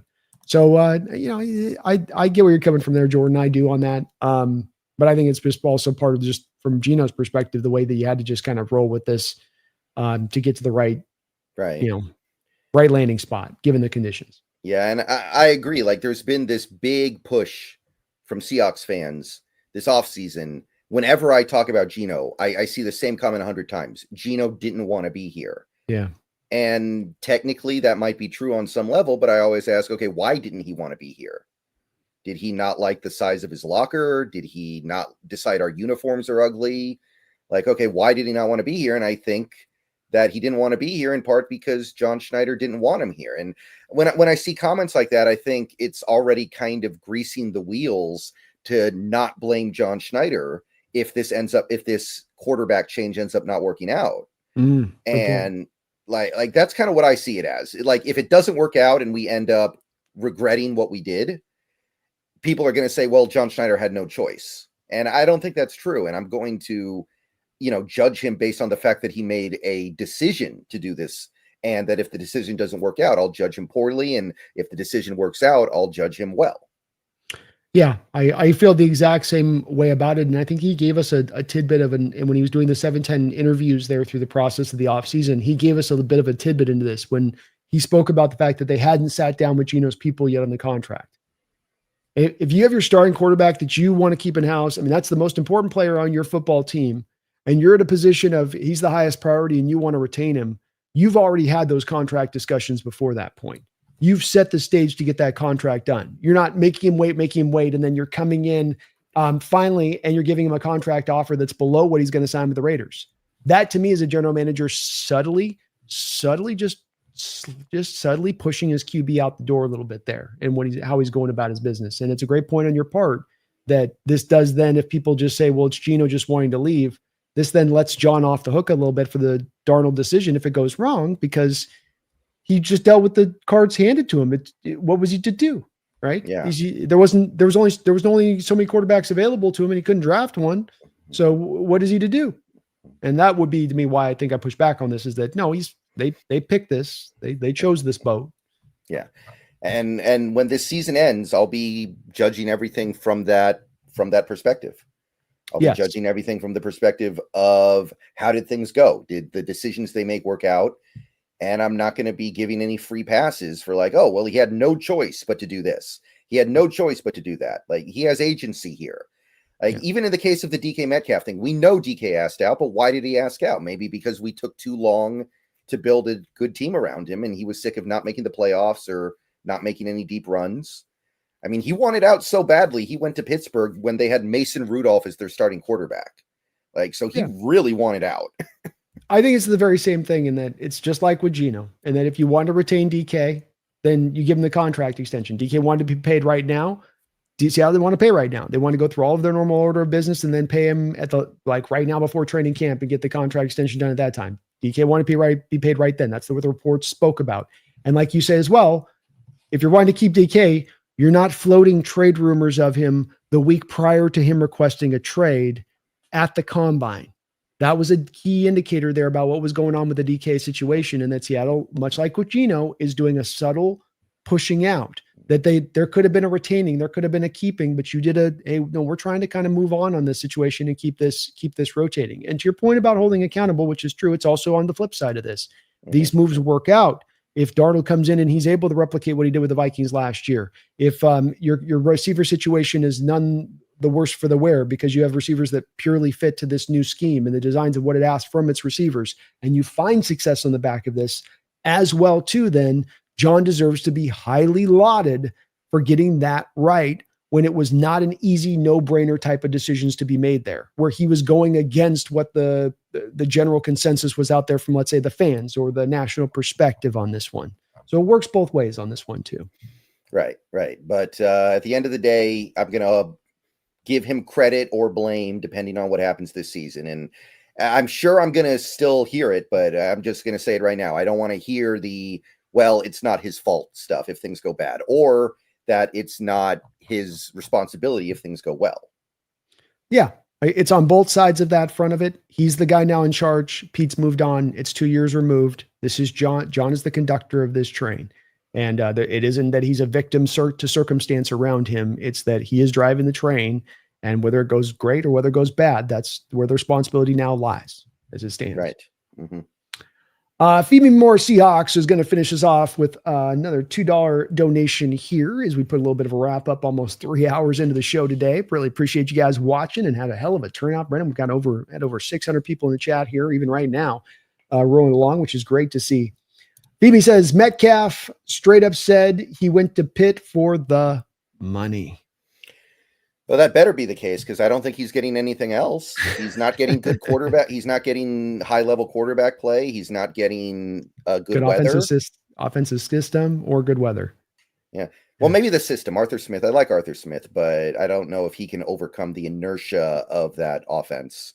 Well, not a high. The thing with Arthur, though, is I don't think you're getting to a high volume. If the point is to get you maximally productive and to be at your brightest star point, yeah, you're going to be utilized good. You're going to be productive. You're going to get one-on-one opportunities on the outside in Arthur Smith's offense, but are you going to get the high volume of targets? Yeah. I don't think so. I just hope he likes winning 8 games every year. I hope he does as well. Pitt was not a place I would have seen DK going to. That would not have been a landing spot that I would have said made a lot of sense to me as far as for him. But like PB says, I think what it was about the money. Who will pay me right now at the beginning of the offseason and give me exactly what I want to be paid? And that's what drove that deal. You could have gotten it done with DK if you're willing to probably meet that at that timeline. I bet you probably talk him into staying or somewhere in that near territory. But there are things general managers do where it sometimes is overt in what they're doing to go this direction. There's stuff they do in the background at times, I think, to kind of manipulate things to get them into the direction they want to move them. And I think John in both those cases did the latter. Yeah. Man, I'm thinking about that Pittsburgh thing. Like, and good luck getting another high-level quarterback there anytime in the near future, because they're never bad enough to get one, right? They're never bad enough to actually get that guy. Well, look at what they've done. Just this is a maybe not full on moving the chairs of the deck of the Titanic thing, but it is like, okay, Micah Fitzpatrick goes, and then you bring in Jalen Ramsey, and then you're going to pay TJ Watt on this big monster contract extension at his age. Okay. And then you're going to pair Aaron Rodgers with DK Metcalf. Aaron Rodgers is the king of throwing contested catch balls, back shoulder fades. It's not exactly DK's game. Aaron Rodgers has been more of an on-time quarterback, and when he wants to hit to his guys, especially once he's lost his mobility, because he's not going to move around like he once did to extend plays. DK works off his secondary routes all the time. I don't see how that pairing completely works with that there. But to your point on the roster, yeah, it's a roster that's kind of in the middle of the road. It's got an aging elements to it. It's got some good parts to it. That's got some youth to it as well. But then where is the quarterback coming from? I don't know. There's not a pathway to it. Yeah, they're the team that just has the new either washed up veteran or busted, bust with some potential every year. Like next year, they're going to have like Anthony Richardson as their quarterback. Yeah. And then the year after that, it's going to be Matt Stafford. And then the year after that, that feels like what's going to happen. It's kind of like what happened with Indy there for a while. Yeah. Yeah. This is the problem. You make the poor mistake at the front saying, we think we're ready to go now. We just need this. Oh, you got it wrong. You weren't ready to go right now. So you don't just need that. You need to stay through your process and get the process right before you start trying to jump to the head of the stack. Teams want to jump to the head of the stack. Pittsburgh, since Roethlisberger retired, should have at one point or another called the ball and been like, oh, we just lost a Hall of Fame quarterback. We're going to have to go back to the beginnings on this and get this figured back out again. And I mean, look, Steelers, when they've been great in their history, the times they've been really good and gotten 1 Super Bowls, Roethlisberger or Bradshaw, when he was there, he had some really great high-end quarterback play when you were able to get it done. And when you had middling quarterback play, but still a great team, a la Neil O'Donnell with the Steelers back in 95, you topped out against the Cowboys in the Super Bowl. That's as far as you could kind of go. But we'll see. We'll see what they do. Right now, I think a lot of Steelers fans would love to lose the Super Bowl right now. I think that sounds like a dream. Yeah. Oh, I'm sure they would. They would take that in a heartbeat. They haven't won even a playoff game since 2017, something like that with Tomlin. So last time they won a playoff game, Obama was still in office. Yeah. It's been a minute there for the Steelers, and this is going to be a fork in the road season, I think, for them, because if they don't get to the playoffs, you got to figure that there's probably going to be some change over there. Maybe at that point, I don't know. We'll see. They are a team that seems to be happy to just kind of muddle along a little bit the way that this is played out. I know I said feed to his last one. We got Sean Collins with a $5 donation in here. Thank you for that, Sean. I really appreciate you for that. Are we sure McDonald didn't see the red zone interceptions from Gino and said, no way? I would certainly hope not, because I think the red zone interception is the most overblown thing I've ever seen in this fan base. Like, first of all, Gino had no red zone problems really the first 2 years he was here. So it was a 1 year thing, if anything. And second of all, if you look at the teams that lead the quarterbacks that lead the league in red zone interceptions every year, it's usually like Pat Mahomes, Josh Allen. It's the best quarterbacks in the league. So there's no correlation between not being a good quarterback and throwing a lot of red zone interceptions. So I would hope that and if there was some kind of analysis from McDonald that said, I don't want Gino anymore, I hope it went deeper than that. If it didn't go any deeper than that, then I don't like our head coach very much because I don't think he understands football. I do think, Sean, I agree with what Brendon's saying to a large degree, Sean, but I do think that you're on kind of the right track here in that this wasn't just the John Schneider call on this one. When I talk about, the subtle pushing of Gino out the door, I would include Mike McDonald in on this. And I would point to you on a couple of different things from last season to kind of illustrate this. First, the throwing the football in the defender's face in the Buffalo Bills game. The screaming at fans from the sidelines in your home stadium and losing your marbles on the sidelines, screaming at your fans. I don't remember that. I remember him breaking the tablet. No, there's a screaming. There's definitely one with him yelling, screaming last year at the fans from the sideline, like literally like losing his mind, screaming, like needing to be pulled away. And I think that KJ Wright had his show interconnected to the organization prior. He was asked about Gino as a leader, pretty did not jump to the forefront saying Gino's a leader. And I think that I'm not saying Gino's a bad leader per se, but I think that there's definitely some questions I would have as a coach in watching some of his behavior at times last year and how he's carried himself. Some of the Twitter crap he gets into that's sometimes really childish. I mean, you got him this offseason out there on the practice field at some event that he's doing where he's like losing his mind there at an event, going off half-cocked there. That's not the makings of a leader at times from the quarterback position. You got to be under control. You got to rise above. You got to persevere. You got to control yourself a little bit at times. And I would wonder a little bit if some of that, if you're seeing that on the surface of it, Brendon, these little flashes of this stuff, what does it look like in the background? What does it look like in the locker room? And I would estimate that much like if you put Mike Schneider under the lie detector test, if I was to put Mike McDonald on the lie detector test and say, was Gino the guy you wanted to run with and forward as your quarterback, that I don't think he would have said yes. Or I don't think he would have been honest if he was saying yes. Yeah, I don't agree with that. I think McDonald was all in on Gino, and I think he's also all in on Darnold. I think he's fine with I think it's John driving it at the end of the day. I don't think McDonald had much to say about that person. So you think McDonald would have been, there's no difference between a Darnold or Gino in my eyes? I don't think he thinks there's no difference. I think that he's just like, well, whatever it is, I'm just going to work with it. I think that's how he looks at things. And I think he was perfectly fine with Gino. And I think he's fine working with Darnold as well.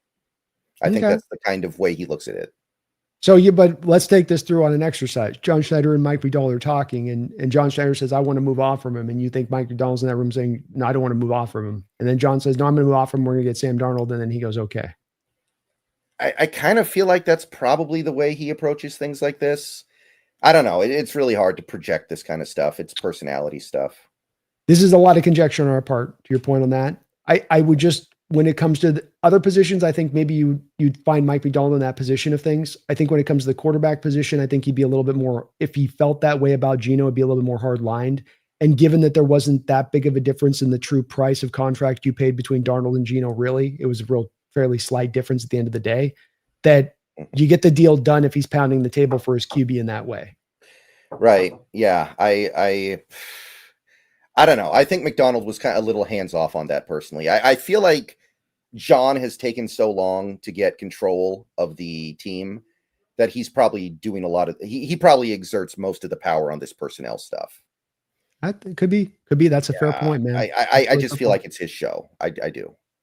I could see it potentially being that way it went. So, and like, we just don't ever know for sure on that. Maybe we'll learn with time a little bit more on how that all the details of that kind of played out to be sure with it. But I do think that McDonald's in on Darnold and on where his quarterback situation is right now, and not begrudgingly, like gritted teeth, okay. I think he's good with it. He's rolling with it. Yeah. I mean, why would you be any other way right now? He hasn't played a game for you yet. He's here. Like, if you decide to approach it that way, it's not like it's going to make it go away or make it better. Although if Schneider kind of forced it on him, he could have in that interview where they're like, is Milroe maybe in on the competition here? Instead of shooting that down as hard as he could have, he'd been like, well, it's open battle. Mhm. Yeah. I don't know. We'll see with Sam. It's 1 year. I don't know. We'll see. He wouldn't do that. I know. I'm just joking, but Yeah, I would hope not. I hope not on that. But thank you, Sean. Great question on that. And I don't think it's probably some other matters that probably maybe impacted that a little bit, but as well, we don't know for sure, as Brendon was talking about, that we don't know exactly how that background situation or what Mike's real true feelings were with Gino on where he stood with that and how hard he might have pushed on that in the background with it. I really want to thank you guys for all of the support today. We had almost 37 donations here. We've run 3 hours, well over 600 people in the chat, which is a great high water mark for us to start this off in training camp here, where people are still just trying to get kind of connected in. If you aren't already, if you could, please hit the like button, whether you're on Brendon's side, Seahawks Brendon Nelson here on YouTube, or me, the Hawks Nest here on YouTube. Please hit the like button. Please sub up on either side of it. We will be doing this show all throughout the year on Thursday. We'll be a bit touch and go as we get through training camp, just to see if we got this, stuff to cover, if there's some news rolling down. But we will for sure, once we get into rolling into, preseason games, be hitting this up every week on this Thursday. So do tune in Thursday, 12 o'clock Pacific Standard Time. We will be rolling and rocking through in that way. Brendon, thanks for rolling with me for 3 hours today. I always keep you long, man. So I stretch those legs out a little bit, it was called for. It's called for. We haven't done this in a while. Indeed it was. But you guys are very kind for coming in and checking it out. Super, super monster donations in the chat too as well. So thank you guys for all that support. We don't know where we're going this year, Brendon. We don't know how this ride's going to end up, but it's very exciting where we stand right now. Is there's a lot of possibilities and beautiful possibilities for this team this upcoming year. So I know you're looking forward to it. Thank you for doing this with me, man. And let's have ourselves a great year. Let's go out there. Let's break through this year for the first time. You and I doing this 5 years. We haven't had a real true contending like team that we've been able to cover here, and it would be a lot of fun to be able to watch this team do some great things and be able to cover nothing but good instead of having to turn over. Oh, we're gonna have to trade Russell Wilson. We're gonna have to move on from Coach Carroll. We got we've had to turn over some difficult items of discussion at times the last couple of years. It'd be nice to get to the purely good. And again, I'm going to be open-minded here. I'm not sold on everything. I'm not, but I'm going to be open-minded. And there's a lot of potential here. This is not a dead-end situation. I don't feel like a Jets fan right now. I imagine the sensible Jets fans are not too high on this right now. Justin Fields just carted off with a toe injury today.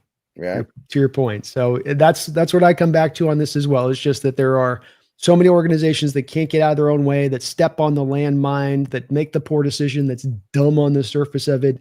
You have a team that, look, not every decision is going to be brilliant, but most of the decisions they make have an intelligence behind them to where you can understand why they made them and why the collection of these moves smartly made can eventually equivalent out to a winning football team. It is, to me, a matter of time on this one, Brendon. Don't know if it'll be this year, but I think you and I would have at least both agree on this, whether it's this year, it is coming down the line. They are moving in that right direction, which not every NFL team is by a large degree. Mm-hmm. You agree with that? Yeah, it's that fun part of the year. It's that fun part right now. Maybe it won't be fun later. Maybe it will be.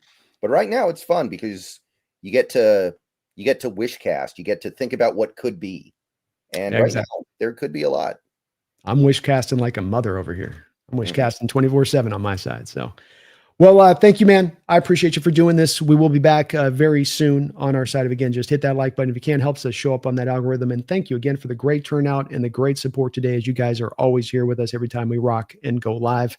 Thank you, Brendon, for doing this, man. I appreciate you. And we will be back here soon. But until next time, can't let them forget, Brendon. It's been an off season. They might have forgotten. They probably have. Let's be real here. You got the Mariners doing some good things, and they got their head in the cloud with baseball. We got to bring them back down to the ground here. We got to let them know. We got to remind them. Got to keep them on point. This team might do some great things this year, so you want to be paying attention. You better believe it. Don't forget. Don't you ever forget. Brendon, don't let them forget. Go Hawks. Go Hawks.